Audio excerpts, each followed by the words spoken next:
හැම දිනාටම උතුම් වූ තෙරුවනේ සරණයි. විහාරාධිපති අතිගෞරවනීය අපේ අවසරයි නම කියන්නට රත්කරව්වේ ප්‍රේමානන්ද අපේ නායක මාහිම්පාණන් වහන්සේ ඇතුළු කොට ඇති විහාරස්ත පූජනීය මහා සංඝරත්නයන් අවසරයි සදහැවත් වාසනාවන්ත සත්පුරුෂ පින්වතුනි හැම දිනාගම සූදානම ශාන්තිනායක ලෝතුරා බුදුරජාණන් වහන්සේ දේශනා කළ උතුම් වූ ශ්‍රී සද්ධර්මයෙන් දහම් කාරණා කීපයක් අසා දැනගෙන ඔබගේ දහම් අවබෝධය තව තවත් වැඩි දියුණු කරගන්න. වස්සාන සමය තුල සිද්ධ කරගෙන ඉන්න උතුම් වූ දේශනා මාලාවේ තවත් එක් දේශනාවක් හැටියට පින්වත් හැමදෙනාම මේ දේශනාවටත් ඇහුම්කන් දෙන්නට බලාපොරොත්තු වන්න. ඉතින් පින්වතුනේ බුදුරජාණන් වහන්සේගේ උතුම් වූ ශ්‍රී සද්ධර්මය අපි අවබෝධ කරගන්න තරමට නුවණින් වටහා ගන්න තරමට මේ ලෝකේ ඇත්ත ස්වභාවය අපට තේරෙන්න පටන් ගන්නවා. ඒ කියන්නේ ලෝකේ යථාර්ථ ස්වභාවය. දැන් ලෝකේ යථාර්ථ ස්වභාවය ඇත්ත ස්වභාවය නොදන්න නිසා තමයි අපි තාමත් මෙලෙසින් සංසාරේ ඇවිදින්නේ පින්වතුනි. සසර දුක නිමා කරගන්න බැරි වුණේ ඒ හින්දා. එතකොට දැන් මෙලෙසින් අපි මේ බණ අහන්නේ, දන් දෙන්නේ, සිල් රකින්නේ, භාවනා කරන්නේ මේ ඔක්කොම දේවල් කරන්නේ සසර දුකයි කියලා යම් මට්ටමකට හරි තේරුම් ගත්ත නිසා නේද? ඒකත් හැමෝම තේරුම් අරගෙන නැහැ. අපිත් තාම හරියටම තේරුම් අරගෙනත් නැහැ. නමුත් යම් මට්ටමකට හරි තේරුම් අරන් තියෙන නිසා තමයි මෙලෙසින් මේ ලෝකයේ ඇත්ත ස්වභාවය දැනගන්න මෙලෙසින් කටයුතු කරන්නේ. එහෙනම් පින්වතුනේ දැන් අපි හැමදෙනාගේම ප්‍රාර්ථනාව මේ ජීවිතයේදීම මේ සංසාරයෙන් ගැලවෙන්න ඕනේ කියන එක. මේ ජීවිතයේදීම ගැලවෙන්න ඕනේ කියන එක. දැන් සාමාන්‍යයෙන් අපි දැන් නිවන් ප්‍රාර්ථනා කරනවානේ. දැන් මේ පින්කම් ඔක්කොම කරලා අපි නිවන් ප්‍රාර්ථනා කරනවා. එතකොට අපි ටිකක් බුද්ධිමත් වෙන්න ඕනේ පින්වතුනේ. දැන් ඔය නිවන් සුවේ නැත්තම් නිවන කියන තත්වයටපත් වෙන්න නම් ඒපත් වෙන්න පුළුවන් වෙන්නේ ජීවත් වෙන්න කෙනෙකුටද මරණයටපත් වෙච්ච කෙනෙකුට. ඈ දැන් අපි නිවන් සුව ප්‍රාර්ථනා කරන්නේ මරණයට පස්සේ නේද? පුළුවන්ද එහෙම ලැබෙයිද? නෑ පින්වතුනේ. නිවන කියලා කියන්නේ මේ හිතේ ඇති කරගන්න ස්වභාවය. එතකොට ඒක මරණයට පස්සේ කරගන්න පුළුවන් දෙයක් නෙමේ. ජීවත්ව ඉන්න කාලේ මේ මොහොතේ මේ දැන් සකස් විය යුතු හිත. දැන් අපි මොකද කරන්නේ? නිවන් සුව ලැබේවා ලැබේවා කිය ප්‍රාර්ථනා කර කර ලැබෙන දවසක් දන්නෙත් නැහැ. තමන්ගේ අරමුණකුත් නැහැ නේද? හැම වෙලාවෙම ප්‍රාර්ථනා කර කර ඉන්නවා. ඒක වරදක් නැහැ. නමුත් නිවන තමා විසින් සාක්ෂාත් කරගත යුතුමයි. කවද්ද? මේ ජීවිතයේ තුලදීම. එතකොට අද මම දේශනාව සඳහා පැහැදිලි කළ දෙන්න බලාපොරොත්තු වන්නේ දැන් ඔය ඇත්තන්ට උමනාව තියෙනවානේ මේ සංසාරයෙන් ගැලවෙන්න නේද? නැත්නම් ඉතින් ආයෙත් මෙහි බනහා ඉතින් ඉන්න වේ හැමදේමනේ. ඒත් කමන්නේ මනුස්ස ජීවිත හම්බුනොත් හොඳයි. නැතු වුණොත් එහෙම බුද්ධෝත්පාද කාල හම්බුනොත් හොඳයි. නේද? බණ ඇහෙන යුග හම්බුනොත් හොඳයි. එහෙම නැතු වුණොත් මේත් වැඩක් වෙන්නේ නේද?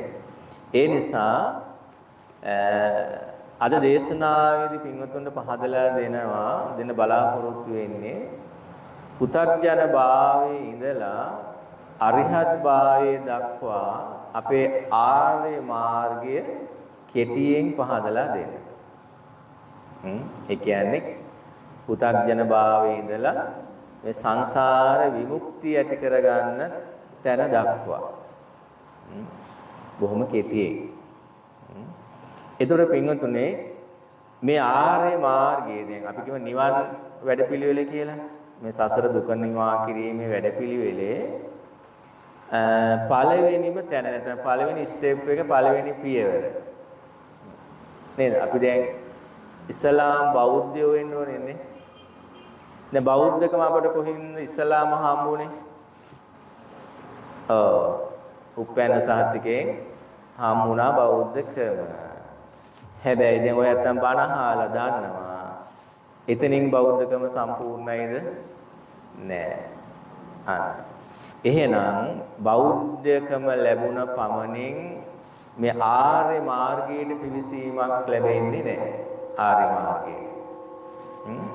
ඒ කියන්නේ එහෙනම් ආර්ය මාර්ගයට පිවිසෙන බුද්ධ ශ්‍රාවකයෙක් බවට පත් වෙන පළවෙනි පියවර තමයි එයා අන්ධ පුතග්ජන භාවයෙන් මිදිලා සත්පුරුෂ භූමියට එන්න ඕනේ.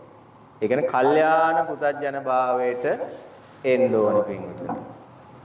ආන්නේ එතකොට පළවෙනි පියවර තමයි සත්පුරුෂ භූමියට එන්න ඕනේ කෙනෙක් මේ ආර්ය මාර්ගයේ. ඒ කියන්නේ දැන් සත්පුරුෂ භූමියට ආපු නැති අයට කියන්නේ අන්ධ පුතග්ජනයි කියලා. හැමෝම පුතග්ජනයම සත්පුරුෂයත් පුතග්ජනයි තමයි. නමුත් අරය අන්ධ පුතග්ජන. ඒ කියන්නේ එයාට මේ ලෝකයේ දහමක් ගැන, ලෝකේ යථාර්ථයක් ගැන එහෙම අවබෝධයක් එයාගේ නැහැ. ඒ සාමාන්‍යයෙන් ඉතින් එහෙම අය ඉන්නවා. නේද? ඒ අය සමහරවිට බුදුහාමුදුරු පිළිගන්නේ පිළිගත්තත් නැතත් එයාට ඒව අදාළ නැහැ සමහරවිට. එහෙම අය වොන්තරන් ඉන්නවා. ඒතර ඒ අය ආර්ය මාර්ගයට එනවා නම් එයා සත්පුරුෂ භූමියට නැත්නම් කල්යාණ පුතග්ජන භූමියට එනවා. ආනේ කල්යාණ පුතග්ජන භාවයට ආපු අය තමයි සත්පුරුෂ භූමියට ආපු අය තමයි ඔන්න මෙලෙසින් බණ අහන්න මේ දේවල් වලට යොමු වෙන්නේ. තේරුණාද? සමහරට අරායේත් වරදක් නැති වෙන්න පුළුවන්. ඒගොල්ලන් සමහරට ගෙවල් වල හිටියට සමහරට වරදක් නැහැ. හොරකම් කරන්නේ ජඩ වැඩ ඒ මොනවත් නැහැ. ඉතින් තමන්ගේ පාඩුවේ ඉතින් ඉන්නවා. වරදක් නැහැ. හැබැයි ආර්ය මාර්ගයට ඇවිල්ලා නැහැ. නිවන් මඟට ඇවිල්ලා නැහැ. දැන් මේ කාරණාව කියද්දී ඔය අත්තන්ගේ ගෙවල් වල ඉන්න අයත් මතක් වෙනවා ඇති. කිසි වරදක් නැහැ. කාටවත් හිංසාවක්, පීඩාවක් එහෙම එකක් නැහැ. හැබැයි ධර්ම මාර්ගෙත් නැහැ.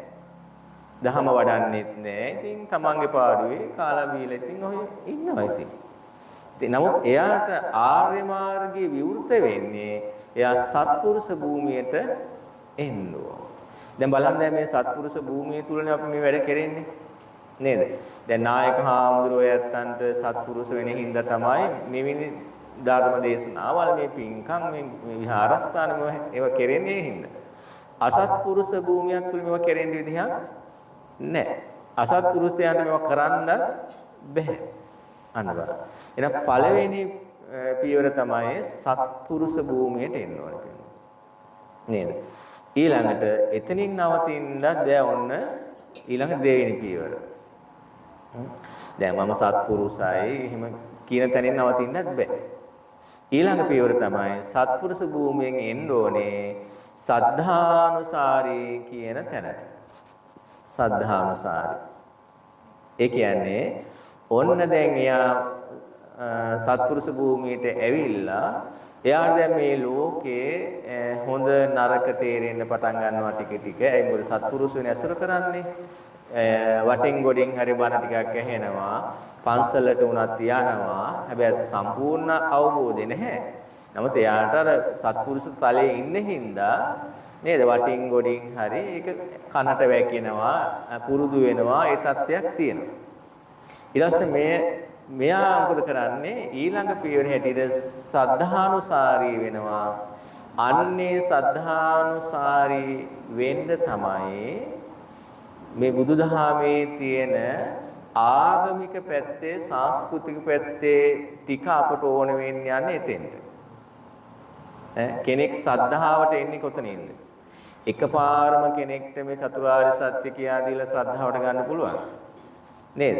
එහෙම කරන්න බෑ. එතකොට එයා ශ්‍රද්ධානුසාරී වෙන්න නම් එයාට අන්න අර කියන ඕනම ආගමක් තුල තියෙන සංස්කෘතික පැත්ත ආගමික තැන තමයි අයින්නේ. අපි කියන අපේ බුදුදහමට අනුව නම් ආමිෂය කියලා. ආමිෂය කියලා කියනවා. දැන් කෙනෙක් අර සත්පුරුෂ භූමියට ඇවිල්ලා එයා සද්ධානුසාරී කෙනෙක් වෙන්නේ කොහොමද? අන්න බුදුහාමුදුරුවන්ගේ බුදු පිළිමේ දැකලා. බුද්ධ පූජාව තියලා, පෙරහැර දැකලා, මල් පූජාව කරලා අන්න එයාට ශ්‍රද්ධාව ඇති කරගන්නවා මූලිකවම. එතකොට ශ්‍රද්ධාවට එන්න තමයි කෙනෙක්ව එතෙන්ට ගන්න තමයි ඔය ආමිෂය කියන එක අපට ඕන වෙන්නේ. තේරුණානේ? ඒ නිසා අපට ඒව ප්‍රතික්ෂේප කරන්න බෑ පින්වතුනි. හැබැයි අපි පැහැදිලිවම අවබෝධ කරගන්න ඕනේ ආමිෂය තුලින් නිවන් දකින්න බෑ කියන එක නම් තේරුම් ගන්න ඕනේ. හැබැයි ආමිෂය ප්‍රතික්ෂේප කරන්න ඕනෙත් නෑ. කෙනෙක්ට ශ්‍රද්ධා භූමියට එන්න තියෙනවා. පොඩි දරුවෙක්ට වුණත් අන්න පුතේ බුදුහාමුදුරුවෝ අන්න පෙරහැර අන්න බුදුහාමුදුරන් මල් පූජා කරන්නේ මෙහෙමයි කියලා ශ්‍රද්ධාවට ගන්න තියෙන එක. ඒවා නොතිබ්බොත් කෙනෙක්ව ශ්‍රද්ධාවට ගන්න බෑ. අන්න ඒක තමයි ශ්‍රද්ධාවට එන්න ඕන තැන.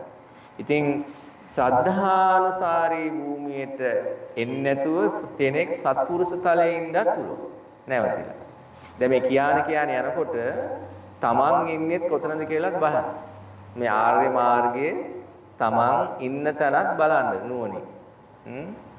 එතකොට දැන් ඔන්න සත්පුරුෂ භූමියට ඇවිල්ලා දැන් මෙයා සද්ධානුසාරී දැන් බුදුහාමුදුරුවෝ ගැන දන්නවා, ධර්ම රත්නය ගැන දන්නවා, ගැඹුරින් දන්නේ නැහැ. නමුත් යම් මට්ටමක පැහැදීමක් එයාගේ තියෙනවා. ඊළඟට එතනින් නවතින්නත් බෑ. ඔය සද්ධානුසාරී බව කතා කරනකොට අපි දන්නවා ශ්‍රද්ධාවේ ප්‍රධාන කොටස් දෙකක් තියෙනවා. මොකද්ද? අමෝලිකා ශ්‍රද්ධාවයි ආකාරවතී ශ්‍රද්ධාවයි කියලා. අන්න අමෝලිකා ශ්‍රද්ධාව කියලා කියන්නේ අන්න ඔය කියන අර ලොකු අවබෝධයක් දැනුමක් බුදුහාමුදුරු කවුද කියලා එහෙම දන්නේ නැහැ. නමුත් බුද්ධ පූජාව තියෙනවා, මල් පූජාව කරන උදේවා පහන් තියෙනවා. ඉතින් ඔන්න සාමාන්‍ය විදියට පදනමක් නැතිව නේද? සම්ප්‍රදායානුකූල වෙන නිසා හරි කරගෙන යන ස්වභාවයක් තියෙනවා.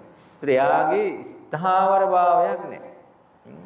එයා හිතන් ඉන්නේ එතකොට මල් පූජා කරපු තරමට තමයි නිවන හම්බෙන්නේ කියලා. බෝධිය වටේ රවුම් යන තරමටම තමයි නිවන හම්බෙන්නේ කියලා. ඒ අමෝලිකා ශ්‍රද්ධාවෙන් ඉන්න කෙනා. තේරෙනවනේ? එතකොට ඒවම එකක්වත් නරකයි කියන එක නෙමෙයි මේ කියන්නේ. මේ නිවන් මඟ පාදා ගන්න අපි බුද්ධිමත් වෙන හැටි.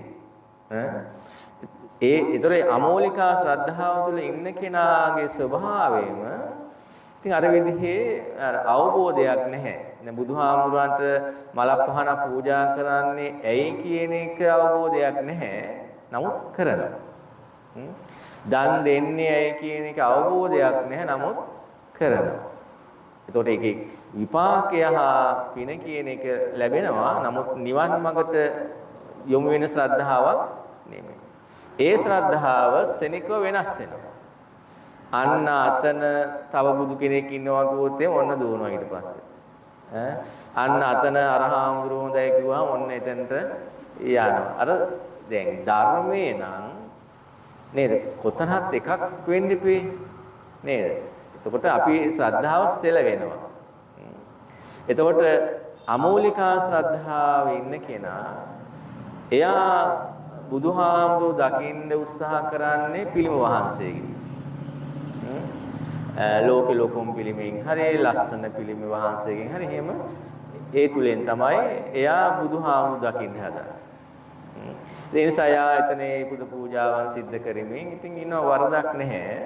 හැබැයි දැන් අපට හොඳට තේරෙන්න ඕනේ ඔය නැත්තම් බණ දාන්න අය හැටියට අපට අමෝලිකා ශ්‍රද්ධාව තුළ ඉඳගෙන අපි හිතමු දැන් බුදුහාමුදුරන්ට බුද්ධ පූජා අපි තියෙනවා, වන්දනාමාන කරනවා, මල් පූජා කරනවා. හැබැයි එතනින් නැවතුනොත් හරි මම දැන් ඒ ටික කරනවා කියලා නැවතුනොත් ඔබට නිවන් මඟක් තියනවාද? නැහැ. අන්න බලන්න. හැබැයි ගොඩාක් දෙනෙක් උතන නැවතිලා ඉන්නවා. මම උදේ හවා පන්සල් යනවා, මම උදේ හවා මල් පූජා කරනවා, නෝරෝදවාම් බුද්ධ පූජාව තියෙනවා. එහෙම කියලා අපි යම් තැනක නැවතිලා ඉන්නවා. අන්න එතන අමූලිකා ශ්‍රද්ධාව තුළ නැවතිලා ඉන්නවා. ඒක හොඳයි. වැරද්දක් නෑ. අපිට පින සිද්ධ වෙනවා. සසර සැපයක් නිර්මාණය වෙනවා. ඒ ඔක්කොම හොඳයි. හැබැයි එකක් වෙන්නේ මොකද්ද? ප්‍රාර්ථනා කරන නිවන් මඟ විවෘත වෙන්නේ නැහැ. අන්න ඒකයි මේ තේරුම් බේරුම් කරලා ගන්න ඕනේ. පින්වතුනේ ක්‍රම දෙකයි. සසර සැපවත්ව පවතින විදිහට වැඩ කරගන්න එක එකක්. සසරෙන් ගැලවෙන එක තව එකක්. ඒතකොට අමූලිකා ශ්‍රද්ධාව තුළ අපි කරන්නේ මොකද්ද? සසර යහපත් පැවැත්ම වෙනුවෙන් කටයුතු කරගන්න එක. වරදක් නැහැ. වරදක් නැහැ. හැබැයි නිවන සාක්ෂාත් වෙන්නේ නැහැ. එහෙනම් ඔන්න අමූලිකා ශ්‍රද්ධාවෙන් ඊළඟ පියවරට එනවා ආකාරවතී ශ්‍රද්ධාව. ඔන්න එයා ඊට පස්සේ උත්සාහ කරන්නේ දැන් ඔන්න යාට ඊට පස්සේ දැන් අර අමූලිකා ශ්‍රද්ධාව තුල ඉඳගෙන උනත් කමන්නේ දැන් මේ වගේ බණ අහන්න හම්බ වෙනවා නේද? ඒතකොට ඔන්න ධර්ම කාරණා ටික ටික වැටහෙනවා. ඊට පස්සේ එයාගේ ශ්‍රද්ධාව ටිකක් දියුණු මට්ටමට එනවා. එයා ඊට පස්සේ එයාගේ දැනුම අවබෝධය ටිකක් එහාට යනවා. එයා හිතනවා මං බුදුහාමුදුරන්ට බුද්ධ පූජා තියෙනවා, ඒ උපහාර කරනවා, මල් පූජා කරනවා, ඒ හැම දෙයක්ම කරනවා. හැබැයි මට එතනින් එහා දර්ශනයක් මට තියෙනවා. එතනින් එහා දෙයක් අනුගමනය කරන්න තියෙනවා. ඒ තුලට මං ගියොත් තමයි මට මේ නිවන් මාර්ගට යන්න පුළුවන් වෙන්නේ කියලා. අන ටිකක් ඉහළට යන ඉස්සරහට යනවා. ඒතර එයාගේ අවබෝධය එනවා මම බෝධි පූජා තිබ්බට මට නිවන හම්බ වෙන්නේ නැහැ. බුද්ධ පූජාව තිබ්බ පමණින්ම නිවන සාක්ෂාත් වෙන්නේ නැහැ. ඒවා මගේ සසර යහපත් පැවැත්මට උපකාර වෙනවා. නමුත් දුක නැති කරන්න මට උපකාර වෙන්නේ නැහැ කියලා ඔන්න ටිකක් ඇඩ්වාන්ස් මට්ටමට එනවා. ආකාරවතී. කියන්නේ කරුණු දැන දැක අවබෝධය තුළ ඇති වෙන ශ්‍රද්ධාව. ඒතර එයා බුදුහාමුදුරුව දකින්නේ පිළිම වහන්සේගෙන් නෙමෙයි. කොහොමද දකින්නේ? අන්න යෝ ධම්මං පස්සති සෝ මං පස්සති. ධර්මයේ තුලින් තමයි එයා බුදුහාමුදුරුව දකින්නේ. තේරුණානේ? සැබෑ ශ්‍රද්ධාව කියලා කියන්නේම පින්වතුනේ ධර්මයේ තුලින් බුදුහාමුදුරුව දැකීම. ධර්මයේ තුලින් ධර්මයේ දැකීම, ධර්මයේ තුලින් මහා සංඝරත්නය දැකීම. අපි දැන් ඔය ශ්‍රද්ධාව කියන එක බොහොම සරල නිර්වචනයේනේ තුනුරුවන් කෙරේ තියෙන පැහැදීම කියන එක නේද? ඔයත් අහලා තියෙන එහෙමනේ. ඒ කියන්නේ සරලම නිර්වචනය තමයි තුනුරුවන් කෙරෙහි පැහැදීම. තුනුරුවන් කෙරේ පැහැදීම එන්නෙම පින්වතුනේ ධර්මයේ දැනගන්න තරමට. ධර්මයේ දැනගන්න තරමට.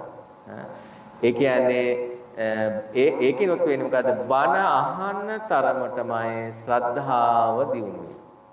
එහෙම නැතුව අර ආමිෂයේ තුලම බලවැත්වෙන තැන නෙමෙයි ශ්‍රද්ධාව. හරි ශ්‍රද්ධාව. ආකාරවතී ශ්‍රද්ධාව දියුණු වෙන්නෙම පින්වතුනේ බණ අහන තරමටමයි. නිකන් ඇහුවටත් බෑ.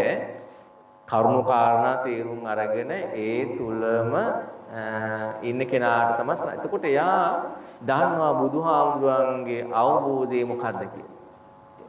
අපි දැන් අරහං සම්මා සම්බුද්ධ කියලා වන්දනා කළාට ධර්මයේ තුලින් බුදුහාමුදුරු දැක්ක කෙනා දන්නවා බුදුරජාණන් වහන්සේගේ ඥානයේ ගුණයේ සුවිශාල බව කොහොමද කියන ආයේ ශ්‍රද්ධාව වෙනස් වෙන්නේ නැහැ. ලෝකේ ධර්මතා ටිකක් තියෙනවා නම් ධර්මයක් තියෙනවා නම් අනිත්‍ය දුක්ඛ අනාත්ම ඇතුළත් කොට ඇති මේ ධර්මතා සමූහයේ තේරුම් ගත්තා නම් එයාගේ අවබෝධය එනවා එතනින් එහා මේ ලෝකේ යථාර්ථයක් නැහැ කියලා. අන්න හෙලෙන්නේ නැහැ ශ්‍රද්ධාව. ආය අමුතු දහම හොය හොයා යන්නේ නැහැ. ඒ කියන්නේ සෝවාන් මඟටපත් වෙනකොට ඔය ශ්‍රද්ධාව එතකන් අපේ ටිකක් සෙලවිලි සහිතයි. තේරුණානේ? බුද්ධේ අවිච්ඡා ප්‍රසාදෝ, ධම්මේ අවිච්ඡා ප්‍රසාදෝ, සංඝේ අවිච්ඡා ප්‍රසාදෝ කියලා කියන්නේ. සෝවාන් මාර්ගයට සෝවාන් ඵලයටපත් වෙච්ච කෙනෙක්ගේ තමයි මේ ශ්‍රද්ධාව ස්ථාවරම වෙන්නේ. ඒතොර එයා බුදුහාමුදුරන් දැක්ක කරුණු අවබෝධයෙන්ම තමයි යාගේ ශ්‍රද්ධාව තියෙන්නේ. එහෙනම් එතනදී පින්වතුනි එන්න ඕනේ එහෙනම් ආකාරවතී ශ්‍රද්ධාවට අපි එන්න ඕන දැන් පීවර කීපයක් අපි ආවා. ඉස්සල්ලාම අන්ධ පුතඥ භාවයෙන් ගැලවිලා සත්පුරුෂ භූමියට එන්න ඕනේ. සත්පුරුෂ භූමියෙන් ඊළඟට සද්ධානුසාරී බවට පත් වෙන්න ඕනේ. සද්ධානුසාරී බවිනොත් අමෝලිකා ශ්‍රද්ධාවෙන් ගැලවිලා ආකාරවතී ශ්‍රද්ධාවට එන්න ඕනේ. දැන් ඔන්න බලන්න ඔයත් තම තමන් ඉන්න තැන කොහොමද කියලා. එතකොට දැන් ඔයාට මේ බණ අහනවා කියන්නේ ඉතින් යම් ආකාරවතී ශ්‍රද්ධාවක් තුල ඔය ඇත්තෝ ඉන්නවා. නැත්නම් සමහර කෙනෙක් ඉතින් මල් පහන් පූජා කරාම ඇති කියන තැන ඉඳගෙන ඉන්න ඇත් ඉන්නවා. ඉතින් අපි ඉතින් ගැලවෙන්න ඕන පින්වතුනි. අපිට මේ බණ ඇහෙන කාලේ සසරින් ගැලවෙන්න පුළුවන් මාර්ගේ හම්බෙලා තියෙන කාලේ අපි හොඳට ප්‍රඥාවන්ත වෙලා මේවා දකින්න ඕනේ. දැන් බෞද්ධයන් හැටියට ඔබ අප හැමදෙනාගේම තුලම යම්කිසි අරමුණක් තියෙන්න ඕනේ. දැක්මක් තියෙන්න ඕනේ. කියන්නේ විසන් එකක් කියලා. දැන් ඔයත්තාන්ගෙන් ඇහුවොත් එහෙම පරමාර්ථ නිවන් ලැබේවා කියලා කියයි. නමුත් තමන්ගේ ජීවිතයේ තුලින් ලොකු දැක්මක් නැහැ ඒ සම්බන්ධයෙන්. අනේ හාමුදුරනේ ඉතින් ඔය මැරෙනකන් ඔහි ඉන්නවා. ඔහොමද කියන්නේ? ඉපදුනා ඉතින් ළමයි දුවා ඉතින් ඔය වැඩ කරා ඉතින් දැන් ඉතින් බැරි ගාතේ ඉන්නවා. ඉතින් ඔය මැරෙනකන් ඉන්නවා කියලා. ඉතින් මෙච්චර මනුස්ස ජීවිතයක් ලැබුණේ එහෙම දැක්මක් නැතුව ඉන්නද අපිට? මේ කල්යාණ මිත්‍ර ඇසුර හම්බුනේ, මෙහෙම බණ අහන්න හම්බුනේ නේද? එහෙම දැක්මක් නැතුව ඉන්න නෙමෙයි. හැබැයි දැක්මක් නැත්නම් මේ ආර්ය මාර්ගය තුල ගමන් කරන්නත් බෑ. දැන් අපේ දැක්ම වෙන්න ඕනේ මොකද්ද පින්වතුනි? මම මුලින්ම කිව්වේ ඒක අපේ දැක්ම වෙන්න ඕනේ මට මේ පිනට හම්බෙච්ච මේ ශරීර අවයවයන් ටික විනාශ වෙලා යන්න කලින් මම මේ ආර්ය මාර්ගයේ උපරිමේ වෙන නේද? සෝවාන් ඵලයටවත්පත් වෙනවයි කියන දැක්මක් බෞද්ධ අපි ගාව තියෙන්න ඕනේ. නැතු හේ අන්නන් වාලේ දිවීමක් නන් නෙමෙයි. ඒතර ඔබ බණ අහන්නේ සෝවාන් ඵලයටපත් වෙන්නම. දන් දෙන්නේ සෝවාන් ඵලයටපත් වෙන්නම. ඊළඟට අනිත් දේවල් කරන්නේත් එලෙසින්මයි. ඒතර ඔබගේ දැක්මක් තියෙන. මගේ අවසාන ගමනක් අවසාන තැනක් තියෙන. එහෙනම් ආකාරවතී ශ්‍රද්ධාවට එන කෙනාගේ ඔන්න ඔය කියන දැක්මක් එයාට එනවා. එතකන් දැක්මක් නැහැ. ඉතින් අම්මා පන්සල් අනින්ද යනවා, තාත්තා පන්සල් අනින්ද යනවා, මල් පූජා කරන ඉඳ මල් පූජා කරනවා. අර ලොකු දැක්මක් තුල යා නැහැ. ආකාරවතී ශ්‍රද්ධාවට ඕන දැක්මක් එනවා. සසරෙන් ගැලවෙන්න නම් ඊට එහා දෙයක් මට කරන්න වෙනවා. අන්න ඊළඟ පියවරට එනවා මොකන්ද? ධම්මානුසාරී තැනට එනවා. ඔන්න ධම්මානුසාරී තැන. ධම්මානුසාරී කියලා කියන්නේ සසරෙන් ගැලවෙන වැඩපිළිවෙල තුල ක්‍රියාත්මක වෙන්න එයා ඔන්න උත්සාහයක් අර ගන්නවා ඒ මාර්ගයට පිවිසෙන. පින්වතුනි සසරෙන් ගැලවෙන වැඩපිළිවෙල ප්‍රමුඛතාවයේ තියෙන්නේ කොතැනද පින්වතුනි? මනසට. සසර ගලවන්නේ, සසර නිර්මාණය කරගන්නේ, සසර බැඳගන්නේ, ආය නිර්මාණය කරගන්නේ මනස තුලින්මයි. ඒකනේ බුදුහාමුදුරේ දේශනා කරේ මේ ධහම තේරෙන්නේ ප්‍රඥාවන්තයන්ට කියලා. පඤ්ඤාවන්තස්සායන් ධම්මෝ නායං ධම්මෝ දුප්පඤ්ඤාසනේ අපි අහලා තියෙන්නේ. එතන ප්‍රඥාව කියුවේ විශ්වවිද්‍යාල උපාධිය තියන්න ඕන කියන එක නෙමෙයි. මේ ලෝකේ උදයත්තගාමිනී ප්‍රඥාව. ඒ කියන්නේ ඇතිවීම නැතිවීම දකින්න පුළුවන් නම් කෙනෙක්ට ඒක තමයි ප්‍රඥාව. අනිත් නෝනවල් ඉතින් දැනුම සේරම මේ ලෝකේ පැවැත්ම සඳහා විතරයි. නමුත් අර උද්‍යත්තගාමිනී ප්‍රඥාව තියෙන කෙනාට මේ ලෝකේ මේ ස්වභාවයේ යථාර්ථය තේරුම් ගන්න පුළුවන්. හැබැයි අවබෝධය නැති කෙනාට මේ ධර්ම තේරෙන්නේ නැහැ පිටුතුනි. එහෙනම් ධම්මානුසාරී බවට ආපු කෙනා ඔන්න දැන් එයාගේ අවබෝධය එනවා මට සසරෙන් ගැලවෙන වැඩපිළිවෙලක් තියෙනවා කියලා. ඔන්න එයා එතනට උත්සාහ කරනවා. දැන් අපි දන්නවා නිවන සාක්ෂාත් කරන්න නම් අපේ මාර්ග තියෙනවනේ. අපි ප්‍රධාන වශයෙන් දන්නේ ආර්ය අෂ්ටාංගික මාර්ගය. නමුත් ඔයත් අහලා තියෙනවා නේද? සත්‍තිස් බෝධිපාක්ෂික ධර්ම කියලා. නේද? ඒ කියන්නේ මාර්ග 37ක්. එතකොට ඒ මාර්ග 37න් කොහින් අපි ප්‍රවිෂ්ඨ වුණත් නිවන් මඟට එන්න පුළුවන්. නේද? ආර්ය අෂ්ටාංග මාර්ගයෙන් වෙන්න පුළුවන්, සතර සම්‍යක් ප්‍රධාන වීර්යයෙන් වෙන්න පුළුවන්, සතර ඉද්ධිපාද වලින් වෙන්න පුළුවන්, පංච ඉන්ද්‍රියාංගෙන් වෙන්න පුළුවන්, පංච බල වලින් වෙන්න පුළුවන්, සත්ත බොද්ධාංග වලින් වෙන්න පුළුවන්. එතකොට මේ දැන් ඔන්න ධම්මානුසාරී කෙනා දැන් ඔන්න ඔය සත්‍තිස් බෝධිපාක්ෂික කියලා කියන්නේ අවබෝධයට හේතු වෙන කියන එක. අවබෝධයට හේතු වෙන. ඔන්න එයා ධම්මානුසාරී කෙනා මොකද කරන්නේ? ඔන්න ඊට පස්සේ මෙන්න මේ ආර්ය මාර්ගයේ සත්‍තිස් බෝධිපාක්ෂික ධර්ම තුල වැඩෙන්න පටන් ගන්න. එක්කෝ එයා සතර සතිපට්ඨානයේ තුල ක්‍රියාත්මක වෙනවා. එහෙම නැත්නම් පංච ඉන්ද්‍රිය තුල ක්‍රියාත්මක වෙනවා. පංච බල තුල ක්‍රියාත්මක වෙනවා. සප්ත බුද්ධාංග තුල ක්‍රියාත්මක වෙනවා.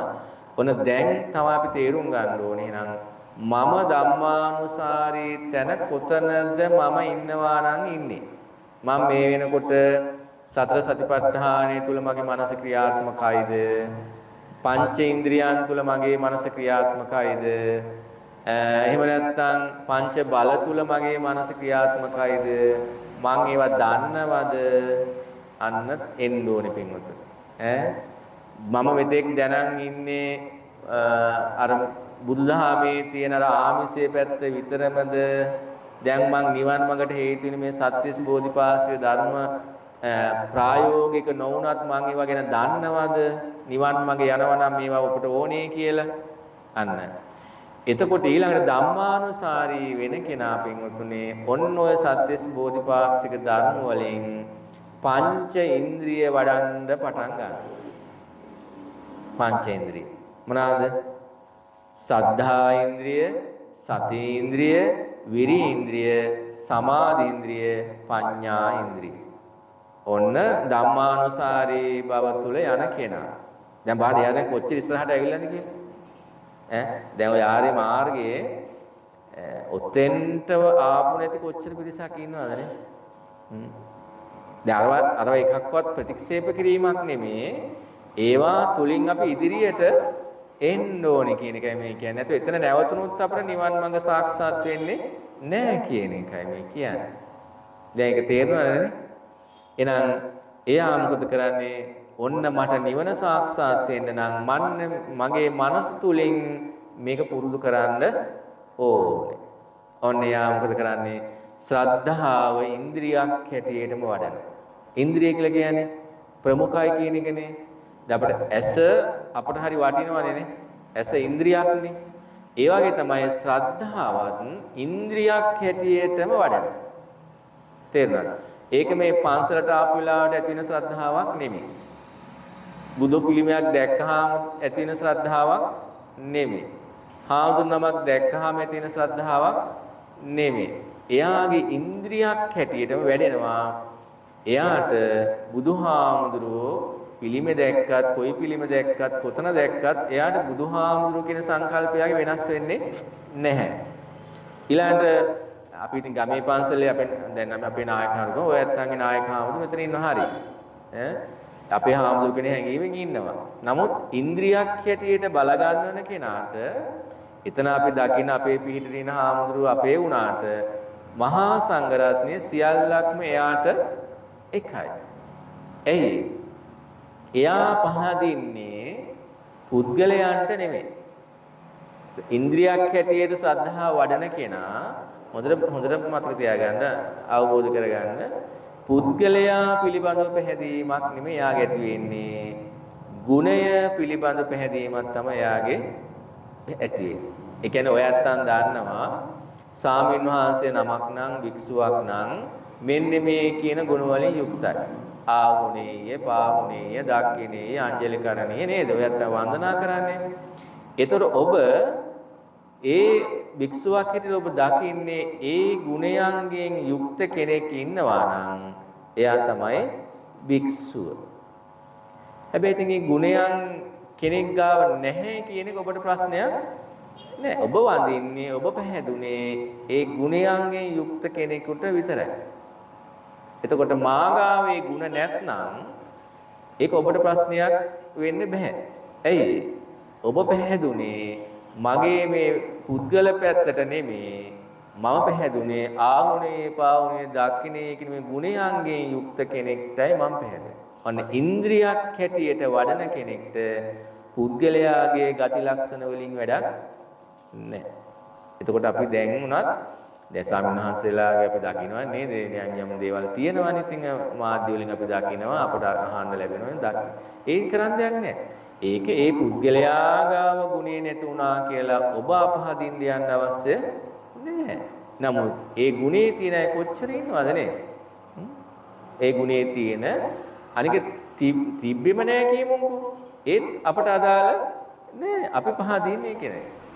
ඒක නේද බුදුහාම දේශනා කර අවසානයේ කාසාවකන්ටක භික්ෂුවක් නිතර වෙනවා කියන්නේ නේ. කහපාට නූලක් කරේ හෝ අතේ දාගත්ත කෙනෙක්නේ. ඒතර එයා කෙරෙත් අපි පහදින්නේ කොහොමද? අර රහතන් වහන්සේ කෙනෙක්ගේ තියෙන ගුණ ගැන හිතලා තමයි එයාට කියලා දාන ටිකක් දෙන්නේ. ඒ නිසා අපි එහෙම අපහදින්න ඕනේ. අපහදින තැන් නම් අනන්තවත් වර්තමානයේ තියෙව නැත්තේ නෑ පින්වතුනේ. අපහදින තැන් තියෙනවා. නමුත් ඔබ බුද්ධිමත් වෙන්න ඔබ එහෙම අපහැදිලා අපි කියමු දැන් ඔබ දැකලත් නෑ, හමු වෙලත් නෑ, අඳුරන්නේත් නෑ, මාධ්‍යයෙන් දැක්කහම ඉතින් අපිත් බයිනවා තියාගෙන නේද? එහෙම ඕනේ නෑ ඉතින්. හැබැයි ඒවයි කියලා ඉතින් ඒවට අපි සහයෝග දෙන්න යන්න ඕනෙත් නෑ. හැබැයි අපි ගැටෙන්න යන්න ඕනෙත් නෑ. ශ්‍රද්ධාව ඉන්ද්‍රියක්. දැන් එහෙම ගැටුණා නම් ඇත්තම දැන් හැමෝම අමූලිකා ශ්‍රද්ධාව හිටියා නම් නේද? අද ගොඩාක් පන්සල් වැහිලා. තේරුණාද? ආකාරවතී ශ්‍රද්ධාව තුළ ගොඩක් පිරිස ඉන්නේ හින්දා තමයි අද මේ දහම රැකිලා තියෙන්නේ මේ තාලෙට. හැබැයි හැමෝම අමූලිකාව හිටියා නම් නේද? ඔයගොල්ලන්ගේ වචනෙම කියනවා උඹලා ඔක්කොම එකයි කියලා පැත්තකට දාලා ඔක්කොම අයින් කරලා දාලා ඉන්නවා. හැබැයි ඒ අතර දැන දැක කරුණු කාරණා අවබෝධයෙන් ඉන්න කෙනා දන්නවා අපට ඕනේ නිවන් මඟ, අපට ඕනේ ගුණ, අපට ඕනේ සසර දුක නිමා කරගන්න, නැතු මේ ලෝකේ පැවැත්මට රැල්ලක් හදාගන්න එක නෙමෙයි කියලා එයා අතට එකහුව වෙන්නේ නැහැ පිටු. එහෙම වුණා නම් අද මෙතෙක් කල සම්බුද්ධ ශාසනය පවතින්නේ නැහැ. ඉදිරියටත් අපි ආකාරවතී ශ්‍රද්ධාව තුළම හිටියේ නැත්තම් වෙන්නේ මේ ශාසනය වැඩි කාලයක් අරයන්ද වෙන්නේ නැහැ පිටු. අන්න ඒක කිව්වේ අරය එතකොට එයාගේ ශ්‍රද්ධාව ඉන්ද්‍රිය ධර්මයක් හැටියටම වර්ධනය කරනවා. එයා බුදුහාමුදුරු දකින්නේම ධර්මයේ තුලින්මයි. ධර්මයේ දකින්නේ ධර්මයේ තුලින්ම බණ අහලා ප්‍රඥාවෙන්මයි. මහා සංඝරත්නය ගැන දකින්නේ ධර්මයේ තුලින්මයි. අන්න සද්ධා ඉන්ද්‍රිය තව වැඩෙනවා. ඊළඟට ඉතින් නවතින්නේ නැහැ. දැන් මම ශ්‍රද්ධාවන්තයෙක් කියන ත නවතින්නේ ඊළඟට වීරිය ඉන්ද්‍රිය වඩනවා. වීරිය ඉන්ද්‍රිය කියලා කියන්නේ විරිය උත්සාහය කියන එක නේ. උත්සාහය තියෙන්න ඕනේ කොතෙන්ද පින්වතුනි? ඔන්න ටිකක් දැන් ගැඹුරට එනවා. ආර්ය මාර්ගයේ තුල යනකොට දැන් පංචේන්ද්‍රිය වඩ아가න යනකොට ඔන්න ටිකක් ගැඹුරට එනවා. ශ්‍රද්ධා ඉන්ද්‍රිය දැන් අපට හුරුයි. ඒක දැනගත්තා නොදගත්තා අපි ගාව ශ්‍රද්ධාව තියෙන, පැහැදීම තියෙන. දැන් මේ කියාගෙන යනකොට හාමුදුරු කියන විදිය එකක් නම් මටත් තියෙනවා කියලා ඔයත්න්ට ඔලුවට එනවා. මං එහෙම ආවට ගියාට මගේ අපහැදීමක් නැහැ. එහෙම කියලා හරි Tamanටම සතුටු වෙන්න පුළුවන්. ඔන්න ඊළඟ එක තමයි වීරිය ඉන්ද්‍රිය. දැන් වීරිය කියලා කියන්නේ උදේ පාන්දර නැගිටිනවා කියන එක. උදේ පාන්දර අනිත් අය හැරෙන්න කලින් මම ඔක්කොම වැට්ටි කරලා ඉවරයි. අනිත් අයට බෙට්ටි එක ළඟට ගිහින් දෙන්න මට තියෙන්නේ කියලා එහෙම උත්සාහයක්. ඒකත් ලෞකික ජීවිතයේ උත්සාහයක් තමයි, වීරියක් තමයි. නමුත් ඒ වීරිය කරා කියලා නිවන් දකින්න පුළුවන්. තවත් කෙලෙස් ගොන්නක් එක්කව කරගන්නේ නේ. එහෙනම් මෙතන වීරීන්ද්‍රිය කියලා කියන්නේ මොකද්ද? කෙලෙස් තවන වීරිය. කෙලෙස් නැති කරන වීරිය. ඒක ඕගොල්ලන් අහලා තියෙන කොහොමද? සතර සම්‍යක් ප්‍රධාන වීරිය කියලා. මොනවාද? නේද? ඔයත් මේව දන්නවා මේ කාරණා. උපන් අකුසල් දුරු කර ගැනීම සඳහා තියෙන වීරිය. නූපන් අකුසල් නූපද වීම සඳහා ගන්න වීරිය. උපන් කුසල් වැඩි දියුණු කර ගැනීම සඳහා ගන්නා වීරිය. නූපන් කුසල් ඇති කර ගැනීම සඳහා ගන්නා වීරිය. ඔන්න ඔතන ටිකක් ගැඹුරෙන් හිතන්න ඕනේ. දැන් බුදුහාමුදුරු වීරිය කරන්න කිව්වේ උපන් කුසලයයි නූපන් කුසලයයි ඇති කර ගැනීම, වැඩි දියුණු කර ගැනීම හා ඇති කර ගැනීම හා අකුසලය නොකර ඉඳීම. තේරුණානේ? දැන් ඔක් කියද්දිම අපට මතක් වෙනවා නේද? ප්‍රධාන බුද්ධ වචනයක් තියෙනවා. මොකද්ද? සබ්බ පාපස්සා කරණං කුසලස්ස උපසම්පදා සචිත්ත පරියෝදපන. අන්න ඒතං බුද්ධාන ශාසන. ඔන්න බුදු කෙනෙක්ගේ ලෝකේ පහළ වෙන හැම බුදුවරයෙක්ගේම අනුශාසනාව. අන්න. එතකොට සබ්බ පාපස්සා කරන අන්න අර කියන සියලු අකුසල් දුරු කිරීම නොකර ඉඳීම සඳහා ගන්න වීර්යය. ඊළඟට කුසලයේ රැස් කරගෙන යන කුසලයේ කර ගැනීම සඳහා ගන්න වීරිය. දැන් ඒක උතන ප්‍රධාන කොටස් දෙකකට ගත්තොත් වෙන්නේ අකුසලයේ දුරු කිරීමේ වීරිය, කුසලය වඩා වර්ධනය කර ගැනීමේ වීරිය. දැන් පහද ගන්න ඕනේ එහෙනම් කුසලයේ කියන්නේ මොකද්ද, අකුසලයේ කියන්නේ මොකද්ද? හා ඔයත් අන්න ප්‍රශ්නයක් තියෙන පින කියන්නේ මොකද්ද කියන්නේ? ආන්න බලන්න. බුදුහාමුදුරු කිව්වේ නෑ පුඤ්ඤස්ස උපසම්පදා කියලා. කුසලස්ස උපසම්පදා කියලා බුදුහාමුදුරු දේශනා කළා.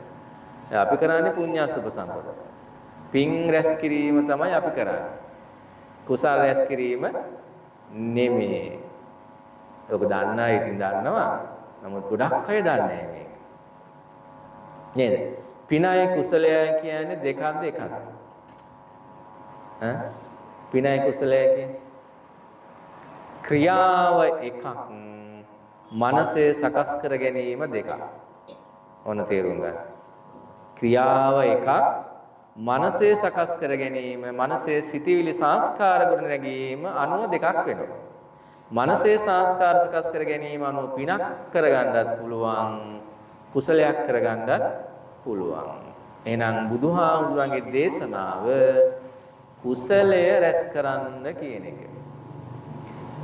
පින හේතු වෙන්නේ මොකක් සඳහාද? පින හේතු වෙන්නේ මොන දෙම අර ආමිෂය තුලින් එන එක ටිකක් මේ ගැඹුරට එන්නේ. දැන් පින හේතු වෙන්නේ අන්න සසර යහපත් පැවැත්ම සඳහා. ඔය අත්තන් කියන්නේ සුඛා පටිපදාව කියලා. අන්න එතෙන්ට. දැන් ඔය අත්තන් යම් මට්ටමක ඔබේ ජීවිතේ ගත වෙනවා නම් ඒ ඔබ සංසාරයේ පින් කරපු මට්ටමට ලැබිච්ච තරම. ඒ නිසා අනුන්ගේ වඩ ඊර්ෂ්‍යා කරාට වැඩක් නෑ. නේද? අනුන්ට ඊර්ෂ්‍යා කිරීම කියන එක නෙමෙයි පින්වතුනි. දැන් එතන එන්න ඕනේ මේක. අපිට මේ ජීවිතය යථාර්ථය තේරුම් ගන්න නැති වුනහම අපි කරන්නේ මොකද්ද? අපේ ජීවිත තව තව අයත් එක්ක සංසන්දනය කරනවා. දැන් ඔබේ දැන් අඳින ඇඳුම ඔබට මදි වෙන්නේ ඔබ තව කෙනෙක්ගේ ඇඳුමකට සංසන්දනය කරන්න ගියාම.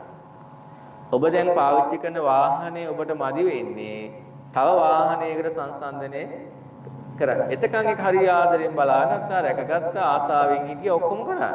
හැබැයි සංසන්දනයකට ගිය ගමන් අර තමන් ඉන්න ගේ මදි වෙනවා තව ගේකට සංසන්දනය කරන්න ගියා. හැබැයි අපි දන්නවා ක්‍රමයක් තියෙනවා. අපි පින් කරපු තාලෙන් තමයි අපට ලැබෙන්නේ කියලා. ඉතින් අතෙන්ට සංසන්දනය කරන්න ගිහලා ඒවා කරන්න ගිහිල්ලා ඒවා කරගන්න එපා කියන එක නෙමෙයි. පුළුවන් අය සැප විඳින්න ඕනේ. නමුත් අපි අතෙන්ට ගිහලා මොකද කරන්නේ? අන්න අර කියන මානසික විවේකයෙන් නැති කරගෙන පීඩාවලට ලක් වෙලා බණක් අහන්නවත් වෙලාවක් නැහැ, පන්සලකට එන්න වෙලාවක් නැහැ. අන්න සංකීර්ණ ජීවිතයකට එනවා. එහෙනම් වෙන්න ඕනේ මොකද්ද පින්වතුනි? බුදුහාමුදුරන්ගේ දේශනාව නිවන් මාර්ග යන කෙනෙක් නම් කුසලයයි වඩන්න ඕනේ. එහෙනම් ඔන්න පින කුසලයේ ගැන අපි ගැන අවබෝධයක් තියෙන්න ඕනේ. දැන් ඔයත් අහලා තියෙනවා අකුසලයක් නම් කුසලයක් නම් අකුසලයක අවස්ථා තුනක් තියෙනවා. මොනවාද? ඔයත් කියනකොට අකුසල් මුල් කියලා. අකුසල මූල කියලා. මොනවාද? රාග, දේශ, මෝහ. ඕනම අකුසලයක අකුසල් සිතක තියෙන්නේ එක්ක රාගයක්, එක්ක දේශයක්, එක්ක මෝහයක්. තේරුණානේ? අන්න කුසලය හැම කුසල් සිතවිල්ලක් තුල තියෙන මොකද්ද එහෙනම්? රාගය නෑ, දේශය නෑ, මෝහය නෑ. ඔන්න හොඳට තේරුම් ගන්න. කුසලයේ තුල කුසල් හිත තුල මේ කුසල් අකුසල් පින්පව් කියන්නේ මොනවත් නෙමේ පින්වතුනි සිතවිලි. හොඳට තේරුම් ගන්න. අතට අහු වෙන මොනවත් තියාගන්න පුළුවන් දෙයක් නෙමේ. මේ කුසල් අකුසල් පින්පව් සංස්කාර කර්ම මේ ඔක්කොම කියන්නේ සිතවිලි වලට. අපි දැනගන්න. ඒතර අපිට තියෙන්නේ මේ හිත හදාගන්න. ඒ කියන්නේ බුදුහාම දේශනා කරේ මනෝපුබ්බංගමා ධම්මා කියලා. වෙන මේ බාහිර ලෝකෙ කිසිවක් නෙමේ. මේ හිත ඒක තමයි කිව්වේ නිවන තියෙන්නේ මේ හිතේ කියන එක. වෙන කොහෙවත් නෙමෙයි. එතකොට පින් පව කුසල් අකුසල් මේ සියල්ලක්ම තියෙන්නේ හිතේ. අපි සකස් කරගන්න ක්‍රමයට අනුව. එහෙනම් ඔන්න ඕනම කුසල් හිතක රාගේ නෑ, දේශේ නෑ, මෝහේ නෑ. අන්න ඒ රාග දේශ මෝහ වලින් තොර හිත තමයි නිවන් හිතක් බවට පත් වෙන්නේ.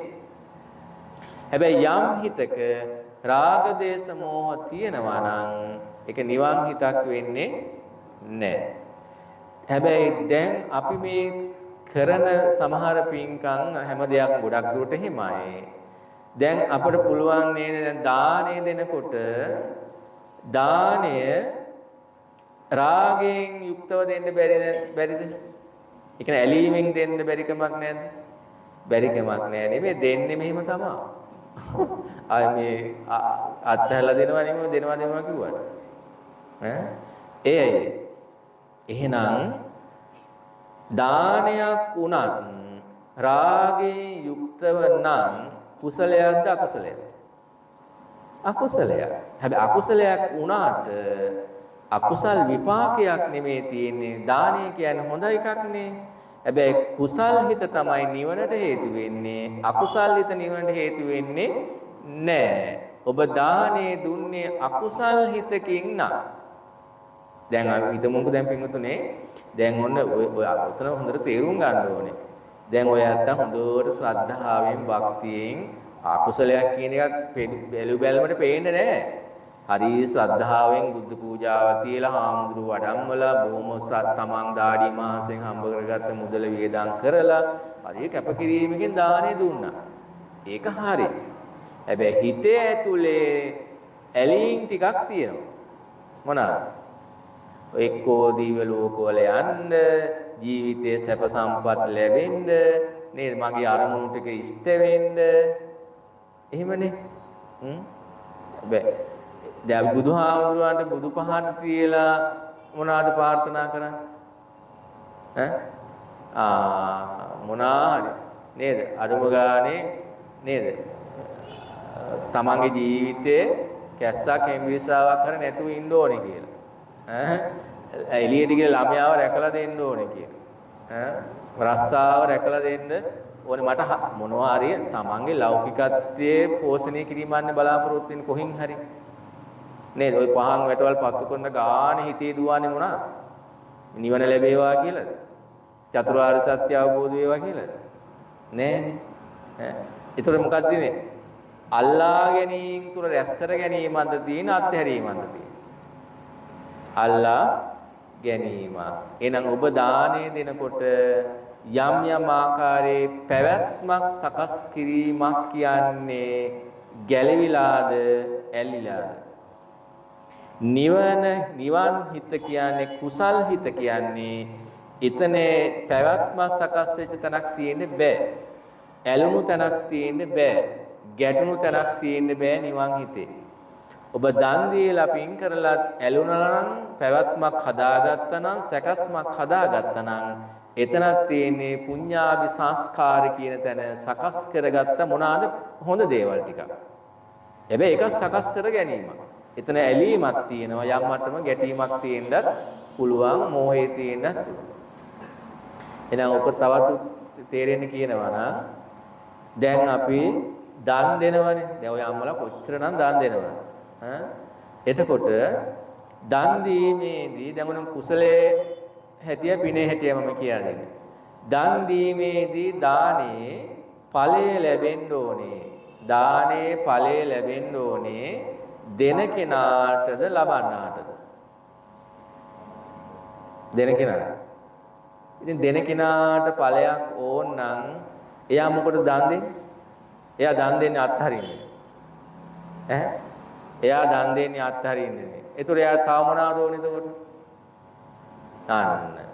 ඒතර එයා දෙන කෙනා ඵලයේ බලාපොරොත්තුෙන් දානේ දුන්නොත් එයාට අත්හැරිලාද තියෙන්නේ?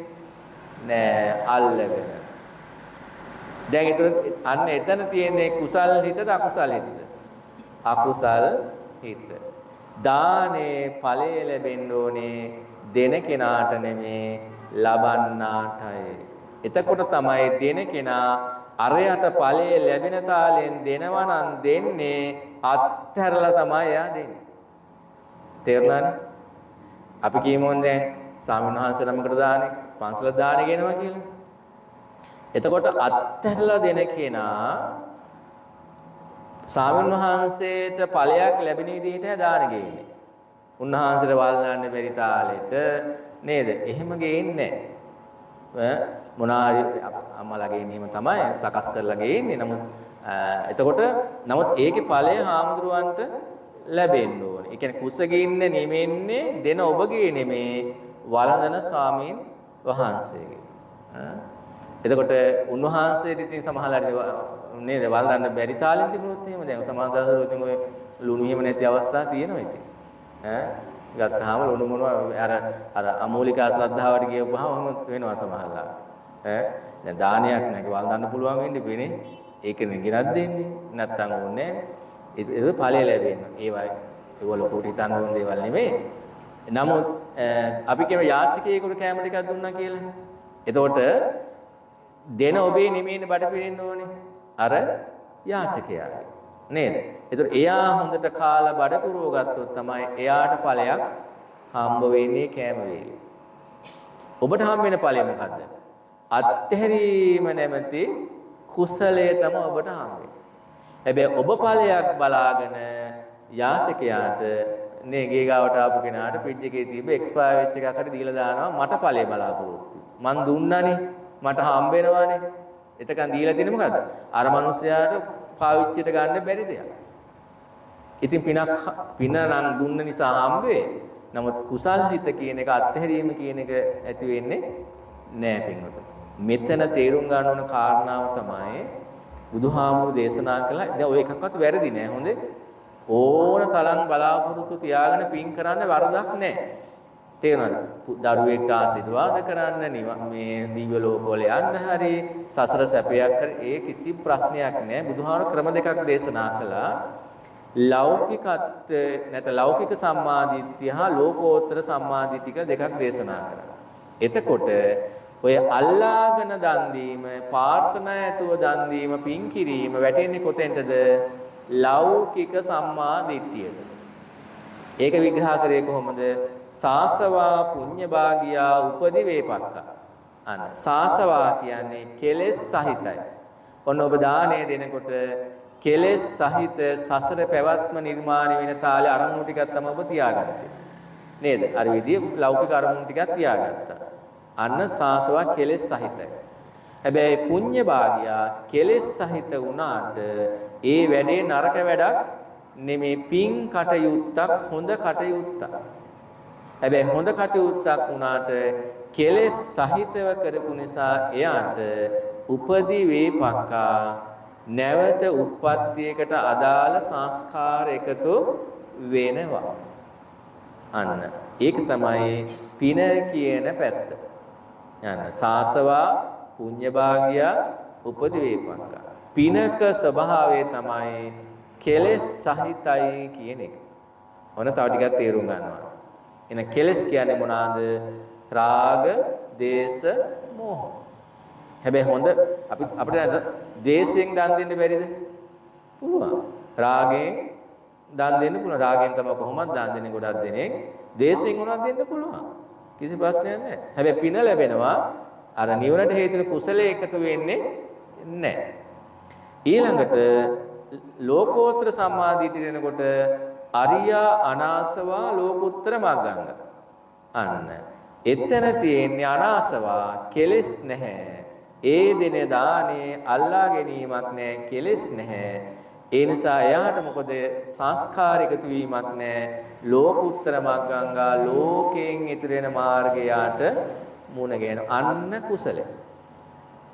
එහෙනම් පිටුද මෙතන තේරුම් ගන්න ඕන මොකද්ද? අපි ක්‍රියාව එකයි. ඇක්ෂන් එක එකයි. දානේ දෙන. ඔබට හැබැයි පුළුවන් පින නිර්මාණය කරගන්නත් පුළුවන්, කුසලයේ නිර්මාණය කරගන්නත් පුළුවන්. හැබැයි අපි බුද්ධිමත් වෙන්න ඕනේ කොතනද? පින නිර්මාණය කර ගැනීම නෙමේ, කුසලයේ නිර්මාණය කිරීම. මොකද ඒක තමයි නිවනට හේතු වෙන්නේ. දැන් ඒතර කියන්න පුළුවන් නේද? එහෙනම් ස්වාමීන් වහන්සේ අපි නිවන් දැක්කේ නැත්නම් සසරේ ඉපදුනොත් පින් ඕනේ නේද කියලා. ඕනේ. හැබැයි දැන් පිනට අදාළ වැඩේ කරලා නැද්ද? දානේ දීලා තියෙනවා. එතකොට මේක මෙහෙම තේරුම් ගන්න. කුසලයේ තුල පින තියෙනවා. පින තුල කුසලයේ නැහැ. තේරුණාද? ඔබ කලේ කුසල් හිතින් නම්, අත්හැරුණ හිතකින් නම් කුසලයේ බලවත් වුණාට ඔබ උප්පත්තියක් ලැබුවොත් ඒට අනුරූපව කටයුතු කළ නිසා විපාක ඔබට දානේ විපාක, සීලේ විපාක සියල්ල ඔබට හම්බ වෙනවා. ඇයි ඔබට ඒකට අනුව වැඩ කරලා තියෙනවනේ. හැබැයි ඔබ හිතින් ප්‍රාර්ථනා කළා අල්ලගෙන නැහැ.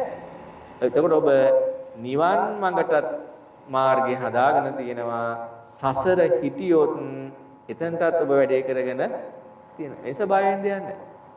දැන් සමහර අය පිනට බය වෙනද මේවා දැනගත්තාම අපෝ පින් කරාම එහෙනම් සංසාරේ දික් වෙනව නේද කියලා සමහර කෙනෙක්. ඒ නිසා බුදුහාම දේශනා කරා මා පුඤ්ඤානි බහයිත් කියලා. පිනට බය වෙන්නත් එපා කියලා. මොකද සංසාරේ අපිට පින ඕනේ.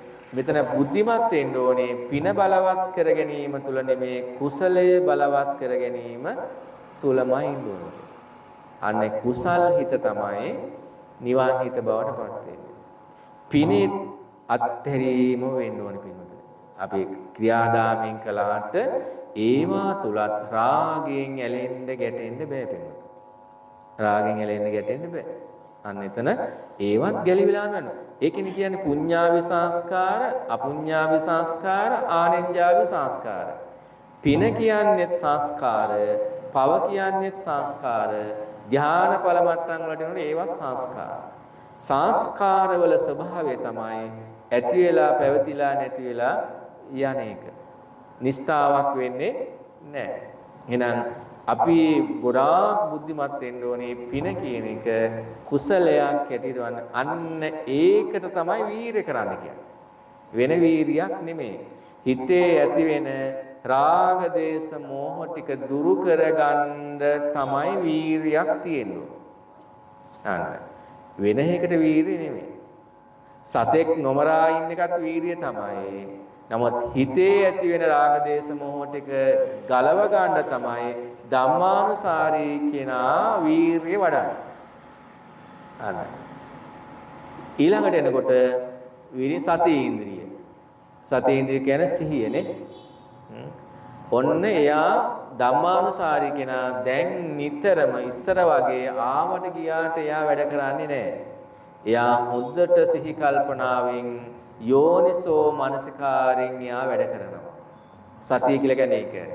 මොකක් සම්බන්ධයෙන්ද යෝනිසෝ මනසිකාර වෙන්නේ? පින්වතුනි අපි ජීවත් වෙනවා කියන්නේ මොකද්ද? අපි ජීවත් වෙනවා කියන්නේ ඇස, කන, නාසය, දිව, ශරීරය, මනස කියන ඉන්ද්‍රියන් 6. රූප, ශබ්ද, ගන්ධ, රස, ස්පර්ශ. කෙනෙක් ජීවත් වෙනවා කියලා කියන්නේ ඔන්න ඔය අභ්‍යන්තර ආයතන ටිකට බාහිර ආයතන ටික දීම තමයි කෙනෙක් ජීවත් වෙනවා කියලා කියන්නේ. අපි කරන්නේ මොකද්ද? ඇහැට රූප පෙන්නනවා. කනට ශබ්ද දෙනවා. නාසයට ගඳ සුවඳ, දිවට රස, ශරීරයට ස්පර්ශ, මනසට සිතිවිලි. ওই ටික තමයි ඔය උදේ ඉඳන් රෑ වෙනකන් සංසාරේ පුරාවටමත් කරේ ওই ටික. දැන් කරන්නේත් ওই ටික. උතනින් එහා දෙයක් කෙනෙක්ට නැහැ. මේ කාම ලෝකයේ තියෙන ඔච්චරයි. මේ ලෝකේම තියෙන පහයි. මොනවාද? රූප, ශබ්ද, ගන්ධ, රස, ස්පර්ශ. උතනින් එහා දෙයක් මේ ලෝකේ නැහැ. ඒතර අපි ජීවත් වෙනවා කියන්නේ කුසල් අකුසල් සංස්කාර රැස් කරනවා කියන්නේ ඔන්න ওই ටික අල්ලගෙන තමයි ඔය හැමදේම කරන්නේ. සතියෙන් ඉන්න කෙනා යෝනිසෝ මනසිකාරයෙන් ඉන්න කෙනා මොකද කරන්නේ?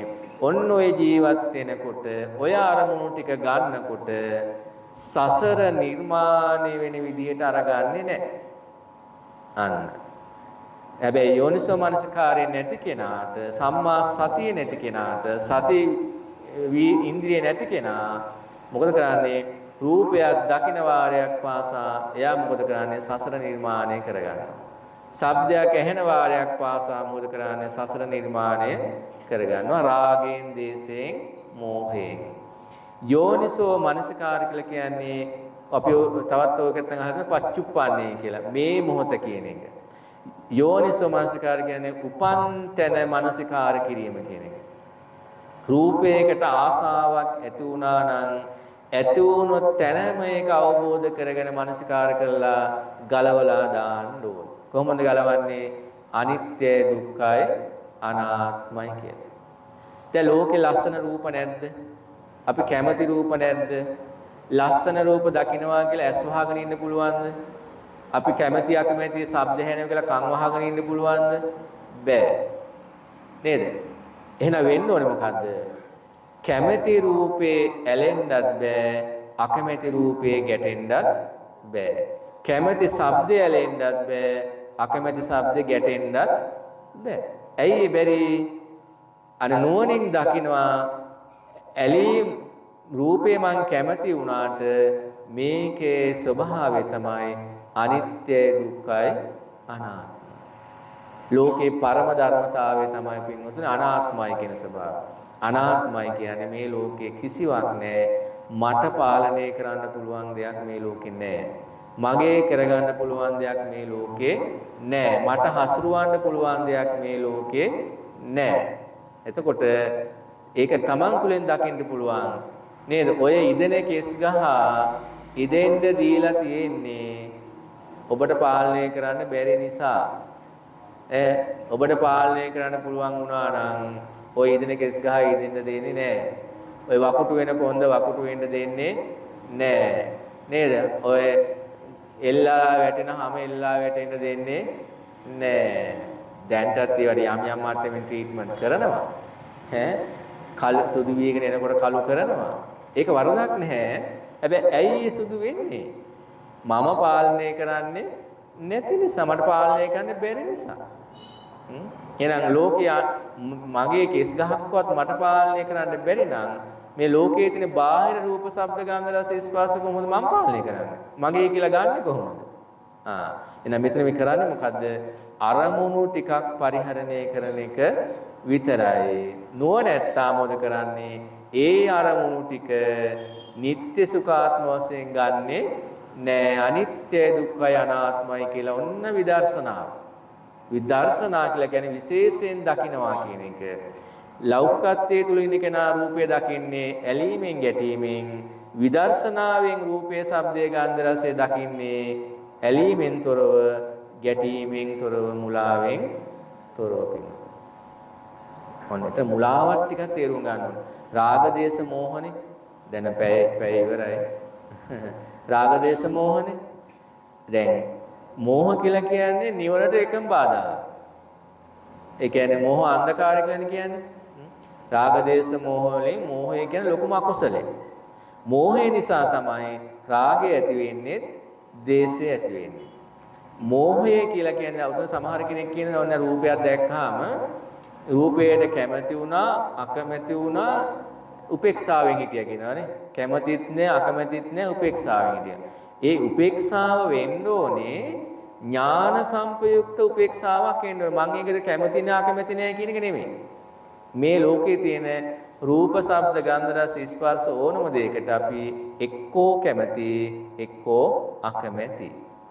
උපේක්ෂාවෙන් ඉන්නවා කියන්නේ ඒ දේ මට අදාළ නැති වෙන්න පුළුවන්, නැත්නම් මට ලබා ගන්න බැරි වෙන්න පුළුවන්.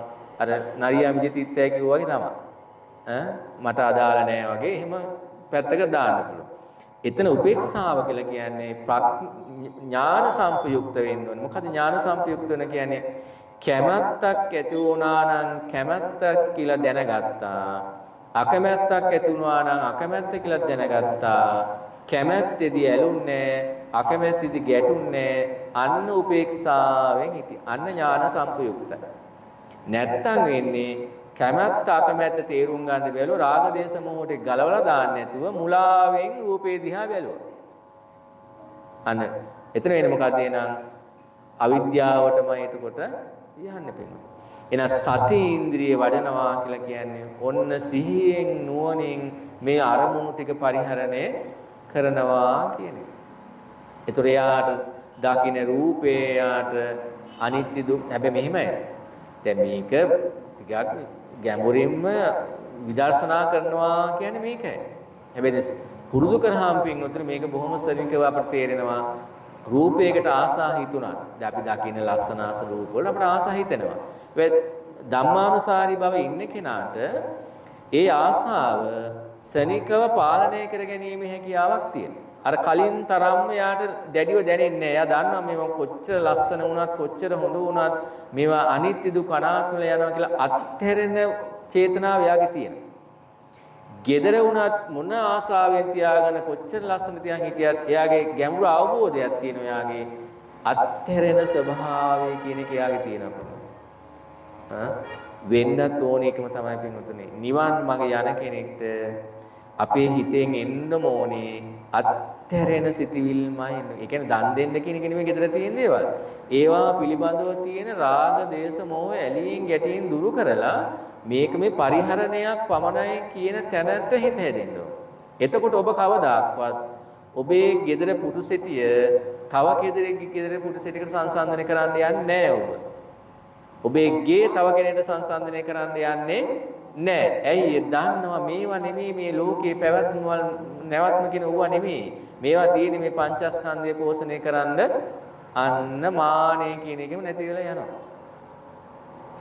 ඒ කිසිම හැඟීමක් කියන්නේ එතන රාග දේශ මොහ නැහැ. එහෙනම් පිටුතුන සති ඉන්ද්‍රිය වඩනවා කියන්නේ යෝනිසෝ මනසිකාරයෙන් වැඩෙන්න ඕන. ඊළඟට මොකද එන්නේ සමාධි ඉන්ද්‍රිය. සමාධි ඉන්ද්‍රිය ඔන්න දැන් අරමුණු ටික අර විදිහේ යෝනිසෝ මනසිකාරයෙන් වඩනකොට එයා ලෝකයේ තියෙන රූප වලට ඇලෙනවද? ගැටෙනවද? ලෝකයේ තියෙන ශබ්ද වලට ඇලෙනවද? ගැටෙනවද? නෑ. ඔන්න එයාගේ හිත සංකීර්ණ හිතක් වෙන්නේ නෑ. අරමුණු අඩුයි. දැන් ඔයගොල්ලෝ භාවනා කරන්නේ අරමුණු අඩු කරගන්න නේද? එක අරමුණක හිත තියාගෙන ඉන්න නේද?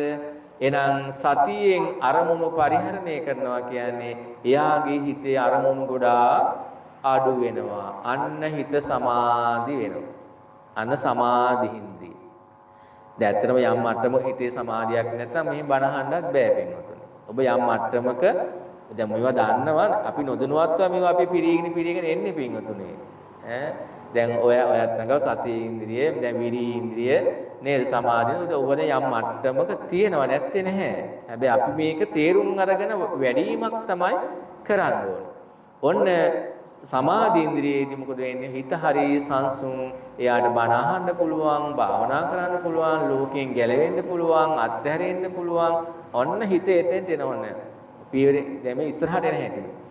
ඒ හිතට තමයි ඊළඟට පඤ්ඤා ඉන්ද්‍රිය වැඩෙන්නේ. අන්න සමාහිතෝ යථා භූතං පජානාති. සමාහිත මනසට තමයි සංසුන් මනසට තමයි මේ ලෝකයේ තියෙන ඇත්ත තේරෙන්න පටන් ගන්න. සංකීර්ණ වෙච්ච මනසට රාගයෙන්, දේශයෙන්, මෝහයෙන් අලවගත්ත මනසකට මේ ලෝකයේ ඇත්ත පේන්නේ නැහැ. අන්න හිත ලෝකයෙන් ගැලවිගෙන යනකොට හිතේ සිටිවිලි අඩුයි, අරමුණු අඩුයි. අන්න එයාට ලෝකයේ ඇත්ත පේන්න පටන් ගන්නවා. අන්න පඤ්ඤා ඉන්ද්‍රිය වැඩෙනවා. දැන් මොන බලන්න අන්න උද්‍යත්තගාමිනී ප්‍රඥාව. එයා එතකොට එයාගේ ප්‍රඥාව පුතෙන්ට දෙන්නේ මේ ලෝකයේ තියෙන සීල රූප ශබ්ද ගන්ධ රස ස්පර්ශ සියල්ලම අනිත්‍යයි දුක්ඛයි අනාත්මයි කියන තැනටමයි එයාගේ ප්‍රඥාව එන්නේ. එයා ඇලෙන්නේ ගැටෙන්නේ මුලා වෙන්නේ නැහැ. අන්න බලන්න ධම්මානුසාරී බව තුල එනකොට යා පංචේන්ද්‍රයන් වැඩි වීම තුල ඔන්න ඉස්සරහට යනවා. දැන් ඒ ප්‍රඥාව පහළ වෙනකොට යාට ඊට පස්සේ යා කොච්චර ලස්සන රූප දැක්කත් ගෙදරත් ගෙනත් තියා ගන්නවා ඔක්කොම කරනවා. හැබැයි ඇලීමක් නෑ. යා දන්නවා මේක වෙනස් වෙනවා කියලා. දැන් එහෙම අනිත්‍ය දුක්ඛ අනාත්ම වශයෙන් දකින්නකොට පින්වතුනේ අපෙන් ගැලවෙන සංයෝජනේ මොකද්ද? අන්න සක්කාය දිට්ඨිය. මේ ලෝකේ මගේ කියලා කිසි දෙයක් නැහැ. මට මගේ කරගන්න පුළුවන් දෙයක් නැහැ. මේ ලෝකේ තියෙන සියලුම දේවල් අනිත්‍යයි දුක්ඛයි අනාත්මයි කියලා විදර්ශනා වෙනකොට එයාගෙන් ටික ටික හරි ගැලවිගෙන යන්නේ මොකද්ද? සක්කාය දිට්ඨිය. සෝවාන් ඵලයටපත් වෙනකොට දුරු වෙන පළවෙනි සංයෝජනේ මොකද්ද? සක්කාය දිට්ඨිය. දැන් ඔන්න බලන්න ධම්මානුසාරී කෙනාගේ ඊළඟ තැන මොකද්ද? අන්න සෝවාන් මාර්ගයට වැටීම. අන්න සක්කාය දිට්ඨිය දුරු වෙන්න පටන් ගත්තේ කොතනින්ද? අන්න සති ඉන්ද්‍රියෙන් මේ අරමුණු ටික බැලුවා, සිහියෙන් නුවණින් විමසලා ගන්න සීල රූප ශබ්ද ගන්ධ රස ස්පර්ශ අනිත්‍ය දුක්ඛ අනාත්ම වශයෙන් ගත්තා. ඒ ගන්නකොට අවසානයේ තමන්ගේ දරුවා වුණත් තමන්ට අනිත්‍යයි දුක්ඛයි අනාත්මයි කියන තැනට එනවා. දැන් අපි හිතන්නේ නැහැ එහෙම. මම අනිත්‍ය දුක්ඛ අනාත්ම වුණාට මගේ දරුවාට ඒක වෙන්න බෑ කියලා අපි හිතන්නේ. නමුත් අවබෝධය කෙනා දන්නවා මෙයත් පංචස්කන්ධ නිර්මාණයක් නේද? පංචස්කන්ධයකට උරුම දේ මගේ දරුවටත් උරුමයි, මටත් උරුමයි. එහෙනම් එයා මේ ලෝකේ ඇලුණු තැනක් නෑ, ගැටුණු තැනක් නෑ. අන්න සක්කාය දිට්ඨිය දුර වෙනවා පිළිගන්න. දැන් ඔන්න බලන්න අන්ධ පුතඥ භාවයේ ඉඳලා ඔන්න ආර්ය දැන් කෙනෙක්ට සෝවාන් ඵලය කියලා කියන්නේ නියතෝ සම්බෝධි පරායන.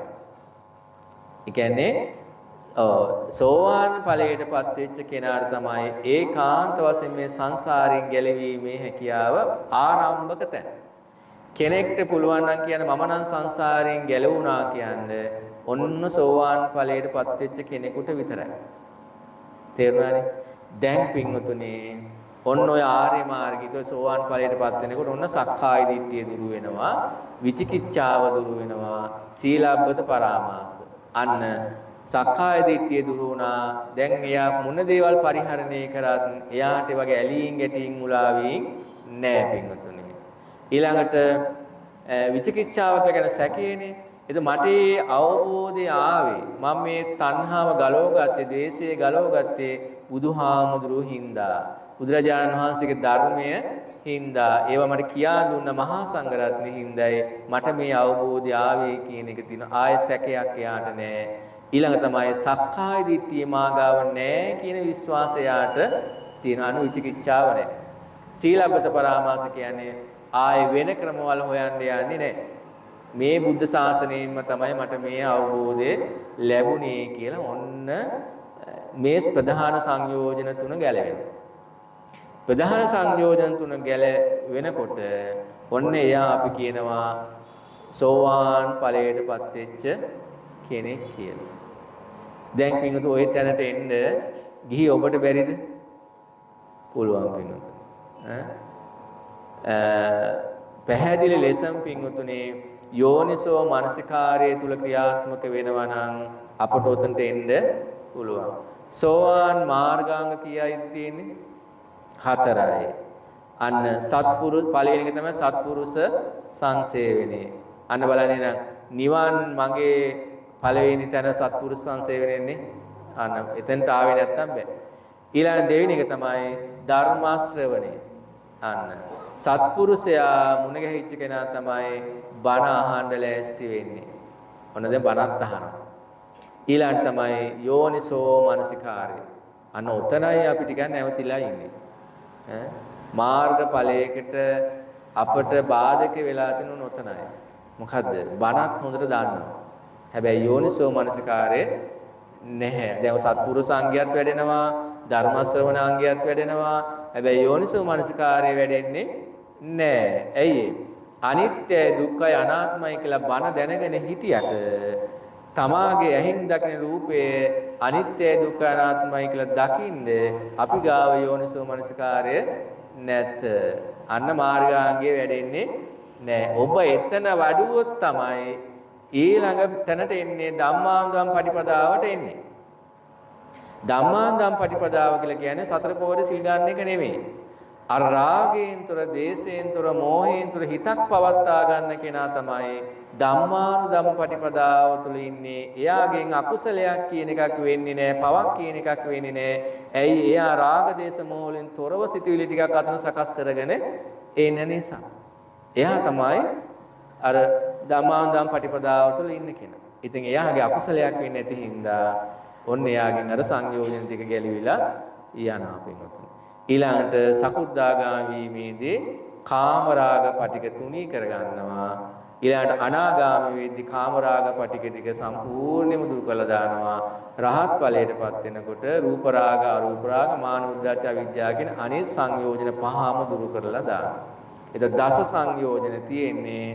දස සංයෝජන වලින් පින්වතුනි සෝවාන් ඵලයටපත් වෙනකොට සංයෝජන 3යි දුරු කරගන්න තියෙන්නේ. සක්කාය දිට්ඨියයි, විචිකිච්ඡාවයි, සීලබ්බත පරාමාසයි.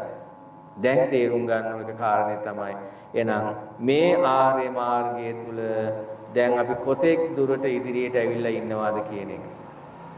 තැන් වලින් ටික ටික තියනවා වෙන්නත් පුළුවන් සමහර අය. හැබැයි අර 100% කියන තැන තමයි අපි ගාව නැත්තේ. එහෙනම් තේරුම් ගන්න ඕනේ මොකද්ද? ඔන්න පළවෙනි පියවර අන්ධ පුතජන භාවයෙන් සත්පුරුෂ භූමියට එන්න ඕනේ. සත්පුරුෂ භූමියෙන් සද්ධානුසාරී කෙනෙක් වෙන්න ඕනේ. සද්ධානුසාරී බව තුලත් ආකාරවතී ශ්‍රද්ධාවයි අමූලිකා ශ්‍රද්ධාවයි දෙකක් තියෙනවා. අමූලිකා ශ්‍රද්ධාවෙන් ආකාරවතී ශ්‍රද්ධාවට එන්න ඕනේ. එතනින් නවතින්න බෑ. ඊළඟට සද්ධානුසාරී බව තුලින් ධම්මානුසාරී කෙනෙක් බවට පත් වෙන්න ඕනේ. ධම්මානුසාරී බව තුල සත්‍තිස් බෝධිපාක්ෂික ධර්ම වැඩෙන තැනට තමන්ගේ කටයුතු සිද්ධ වෙන්න ඕනේ. ඒ අතර පංච ඉන්ද්‍රිය වඩන්න උත්සාහයක් ගන්නවා. සද්ධා ඉන්ද්‍රිය, විරී ඉන්ද්‍රිය, සති ඉන්ද්‍රිය, සමාධි ඉන්ද්‍රිය, ප්‍රඥා ඉන්ද්‍රිය. මේ ඉන්ද්‍රිය ටික වඩාගෙන යනකොට ඔන්න තමන්ගේ හිතේ තියෙන කෙලෙස් දුරු වෙන්න පටන් ගන්නවා. සක්කාය දිට්ඨි, විචිකිච්ඡා, සීලබ්බත පරාමාස ඔන්න ගැලවිගෙන යනවා. ඔන්න එයා තමයි නිවන සාක්ෂාත් කරගන්න නිවන් හිත සකස් කරගත්ත කෙනා වෙන්නේ. දැන් තේරෙනවනේ නේද නිවන තියෙන්නේ කොහෙද කියලා? ඔය සංසාර සාගරයෙන් ඈතර ලබන අමාපුර නිවන් දොර විවෘත කරගන්න කියලා කිව්වට ඔය සමහර විට හිතන්න පුළුවන් මේ ගඟෙන් මොහොතෙන් යන්නත් ඇති කියලා. එහෙම එකක් නෑ. ඒ උපමාවලට එහෙම කියන්නේ. එහෙනම් මේක නිවන කියලා කියන්නේ හිතේම ඇති කරගන්න ස්වභාවයක්. ඒ කියන්නේ පින්වතුනි අපි ওই විදිහේ කුසල් හිත නිර්මාණය කරගෙන යනකොට දැන් හොඳට තේරුම් ගන්න මරණ මොහොත වෙනකොට මේ ලෝකයේ සියල්ල අත්හැරිලා තියෙන්න ඕනේ. අනිත්‍ය දුක්ඛ අනාත්ම වශයෙන් විදර්ශනා වඩලා පැවතුම් නැති තැන, රඳවගත්තේ නැති තැන අපි ගාව තියෙන්න ඕනේ. එතකොට එයා මරණයටපත් වෙනකොට එයාට ආයි උපදින්න සංස්කාරයක් නැහැ. අන්න ඒක තමයි නිවන් දැක්කා කියලා කියන්නේ. අන්න. ඒතොර ඒක අපි හිතෙන් සකස් කරගන්න. එහෙනම් දැන් මරණ මොහොතේදී හරි පින් ගැන හිතා හිටියොත් මොකද වෙන්නේ? දවල්ටන් කියනවා නේද මරණ කෙනෙකුට පින් මතක් කරන්න, පින් පොත කියවන්න. දැන් ඒකට මං උත්තරයක් දෙන්න ඕනේද? පිනේ උනත් ඇලෙන්න ඕනේ නෑ. ඇලුනොත් මොකද වෙන්නේ? ආය සසරටම තමයි. ඒ නිසා එහෙම ඕනේ නෑ. සසරට වැටුනොත් ඒක විපාක හම්බෙයි අපට. මැරෙදි පින් කර කළා පින් මතක් කර කර ඉන්න ඕනේ නෑ. එහෙමත් ආයේ සසරෙමයි. සමහරව පින් පොත් ලියලියා ඉන්නවා. ලියන්න කමන්නේ. හැබැයි ඇලීමක් නම් ඇති කරගන්න ඕනේ ඇත්තටම. ඒකට කෙනෙක් විරුද්ධ වෙන්න පුළුවන් ස්වාමීන් වහන්සේ මොකද කියලා. ඔබ කරන පිනක් හිතේවත් තියාගන්න එපා. ගලවලම දාන්න. ආයේ පොත්වල ලියලියාම තියාගන්න ඕනේ. උඹ අමතක වෙනවට දැන් අලුතෙන් ඔය තියෙන පින් පොත් අච්චු ගහලා තියෙනවා සමහරවල්. කමන්නේ නැහැ. ඉතින් ශ්‍රද්ධාවෙන් ඒව කරන්න. හැබැයි ප්‍රඥාවට නම් ඒව අදාළ නැහැ. ඒක තේරුම් ගන්න ඕනේ. ප්‍රඥාවට අදාළ නැහැ. නිවනට අදාළ නැහැ. භවයේ පැවැත්ම ලස්සනට පිළිවෙලට හදා ගන්න අදාළයි. අන්න ඒක තේරුම් ගන්න. මරණ වෙලාවේ වුණත් පින් මතක් වුණොත් නම් වෙන්නේ දිව්‍ය ලෝකයේ කියයි. නේද? බ්‍රහ්ම ලෝකේ යන්න බෑ කොහොමද? ඒ දිව්‍ය ලෝක කියන්නේ කොහෙද? සසරම තමයි. මනුස්ස ලෝක කියන්නේ සසරම තමයි. බුදුන්ගේ දේශනාව එක මොහොතක්වත් සංසාරයට නම් වැටෙන්න එපා කියන්නේ. එහෙනම් අපි මේ කොහොම කරලා ආයෙත් සංසාරයකට වැටෙන තැනකට නම් එන්නේ. මේ මනුස්ස ජීවිතයෙන් ප්‍රයෝජන ගත්තා වෙන්නේ නෑ පින්වතුනි. එහෙනම් හුද්දට ඔළුවට ගන්න පින්වතුනි මොන දේ කළත් අපේ වෙන්න ඕනේ ඔබට නිවන් දකින්න ඕනේ නම් සසර දුක නිමා කරන්න ඕනේ නම් ඔබ හැම තැනකින්ම අත්හැරෙන්න ඕනේ. අය කියන්නේ මේ සියල්ල දන් දෙන්න කියන එක නෙමෙයි.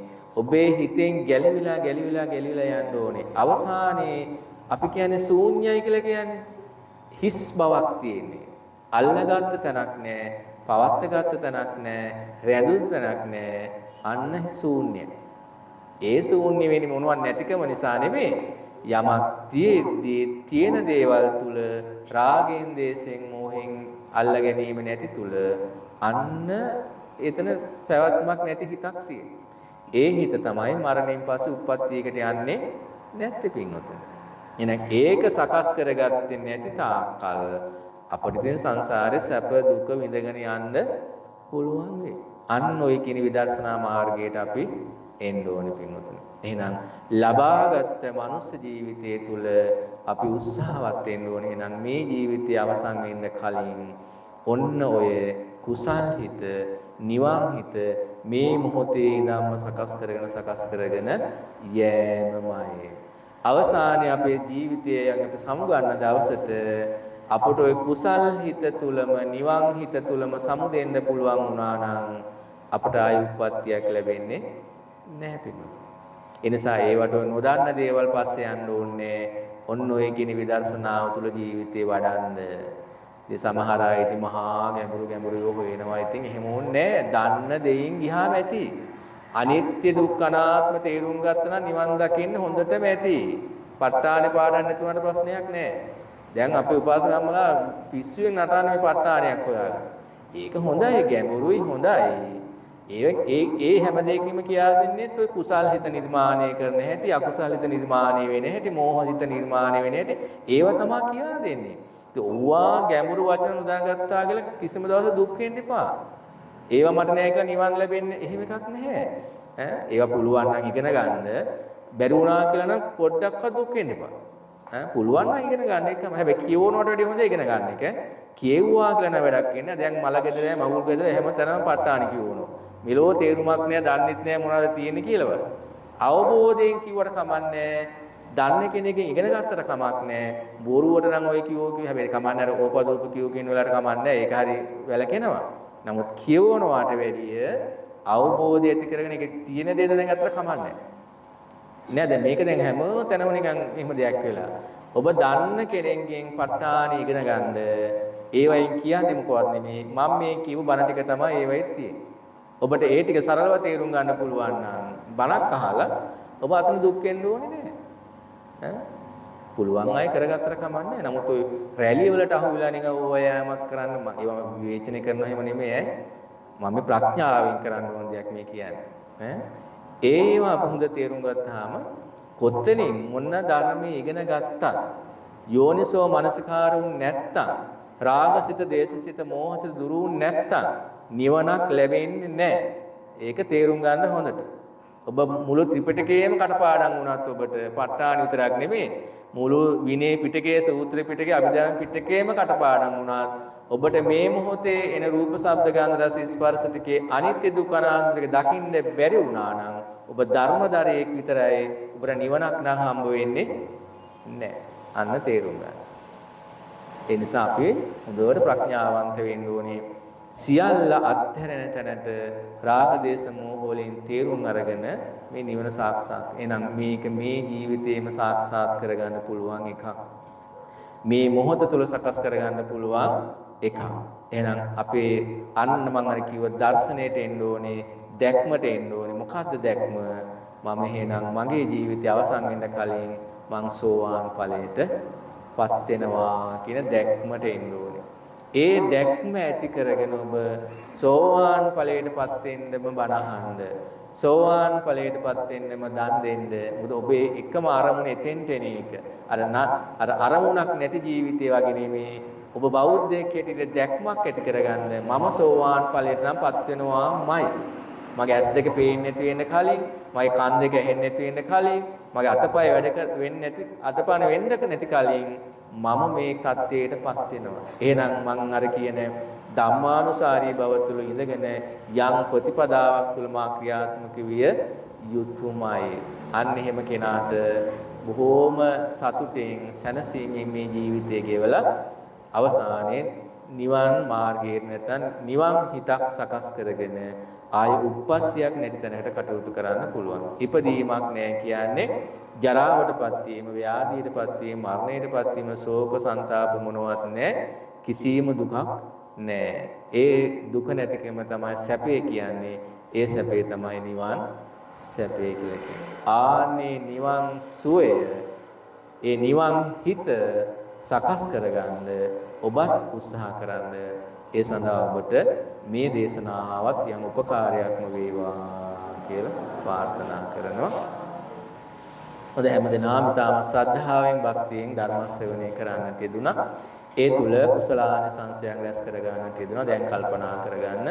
රැස් කරගත්තා වූ සීල කුසලානිසංසයන් පළමු කොටම ලෝකපාලක ශාසන ආරක්ෂක පින්තුන් ආරක්ෂා කරන සීල ඉෂ්ඨකාමී දෙවි දේවතාවුන් වහන්සේලාට විහාරස්ථානයේ ආරක්ෂා කරන සීල දෙවියන්ට අනුමෝදන් කරමු අනුමෝදන් වෙත්වා. එසේ අනුමෝදන් වීමෙන් දෙවියන්ගේ දිව ඉසුරු වඩා වර්ධනය කරවත්වා. නිරන්තරයෙන් පින්තුන් ආරක්ෂා කරත්වා. විහාරස්ථානයේ ආරක්ෂා කරත්වා. දෙවියන් ප්‍රාර්ථනා කරන්නා වූ අමා මහ නිවනින් සනසෙත්වා කියලා පින් අනුමෝදන් කරමු. රැස් කරගත්තා වූ සීල කුසලානිසංසය පින්තුන්ගේ නමින් මේ පරිලෝකීය වූ සීලම ඥාතීන්ට විශේෂයෙන් දේශනාවේ දායකත්වයෙන් ගැන කටයුතු කරන්නට යෙදුනා පින්තුන්ගේ නමින් ජන්මාන්තරගත වෙන්න යෙදුනා මෞදමෝපිය ආදී සීලම ඥාතීන්ටත් එය විශේෂයෙන්ම විහාරස්ථානයේ වැඩවසව අපවත් වුණා වූ ගෞරවනීය මහා සංඝරත්නයටත් මේ විහාරස්ථානයේ මෙලෙසින් දර්ශනීය ආකාරයෙන් ඉදි කර ගන්නට දායකත්වයන් ධර්මයෙන් ධනයේ ශ්‍රමයේ කැප කරලා යමෙක් මේ පරිලෝකීය පින් බලාපොරොත්තු වෙන නැත්නම් ඒ හැම දිනාටම අපි අනුමෝදන් කරමු අනුමෝදන් වෙත්වා. එසේ අනුමෝදන් වීමෙන් ඒ අත්ංගේ භවගාමී ජීවිත සපවත් කරගනිත්වා, සාංශාරික ජීවිත සපවත් කරගනිත්වා. ඒ අත්නුත් ප්‍රාර්ථනා කරන්නා වූ අමා මහ නිවනින් සනසෙත්වා කියලා පින් අනුමෝදන් කරමු. රැස් කරගත්තා වූ සීල කුසලානිසංසයන් ධර්ම ශ්‍රවණය කළ පින්වත් ඔබ හැම දිනාටම දේශනාවේ දායකත්වයෙන් ගෙන කටයුතු කළ පින්වත් හැම දිනාටම විහාරස්ථානයේ නායක මාහිම්පාණන් වහන්සේ ඇතුළු කොට ඇති මහා සංඝරත්නයටත් ඔබ අප හැම දිනාටම මේ සීල කුසලානිසංසයන් එකසේ හේතු වාසනා වීමෙන් නිදුක් නිරෝගී සුවපත් භාවයේ චිර ජීවනයේ සැලසේවා. ඔබ කරන කියන කටයුතු සාර්ථක භාවයටපත් වේවා. පුංචි දුව පුතාගේ අධ්‍යාපන කටයුතු සාර්ථක භාවයටපත් වේවා. සසර වසනාතුරු නිවන් දකිනාතුරු අසත්පුරුෂ ශාස්ත්‍රයක් නොලැබේවා. කල්යාණ මිත්‍රාශ්‍රයම සැලසේවා. ඔබේ යහපත් සිතුම් පැතුම් ප්‍රාර්ථනාවන් එලෙසින්ම ඉෂ්ට සිද්ධ භාවයටපත් වේවා. ඔබ හැමදෙනාගේම ජීවිත තුළට සතුට සමාදානයේ සෞභාග්‍ය මෙති වේවා. ඔබ හැමදෙනාටම මේ ජීවිතය තුළම නිවන් හිත සකස් කර ගන්නට, කුසල් හිත සකස් කර ගන්නට මේ පින්කමත් මේ කුසලයට පාරමී ධර්මයක්ම වේවා කියලා හැමදෙනාම ප්‍රාර්ථනා කරගන්න. ආකාසට්ටා ච බුම්මට්ටා දේවා නාග මහිද්దికා පුඤ්ඤන්තං අනුමෝදිත්වා චිරං රක්ඛන්තු ලෝක සාසනං ආකාසට්ටා ච බුම්මට්ටා දේවා නාග මහිද්దికා පුඤ්ඤන්තං අනුමෝදිත්වා චිරං රක්ඛන්තු දේශනං ආකාසට්ටා ච බුම්මට්ටා දේවා නාග මහිද්దికා පුඤ්ඤන්තං අනුමෝදිත්වා චිරං රක්ඛන්තු ත්වං සදා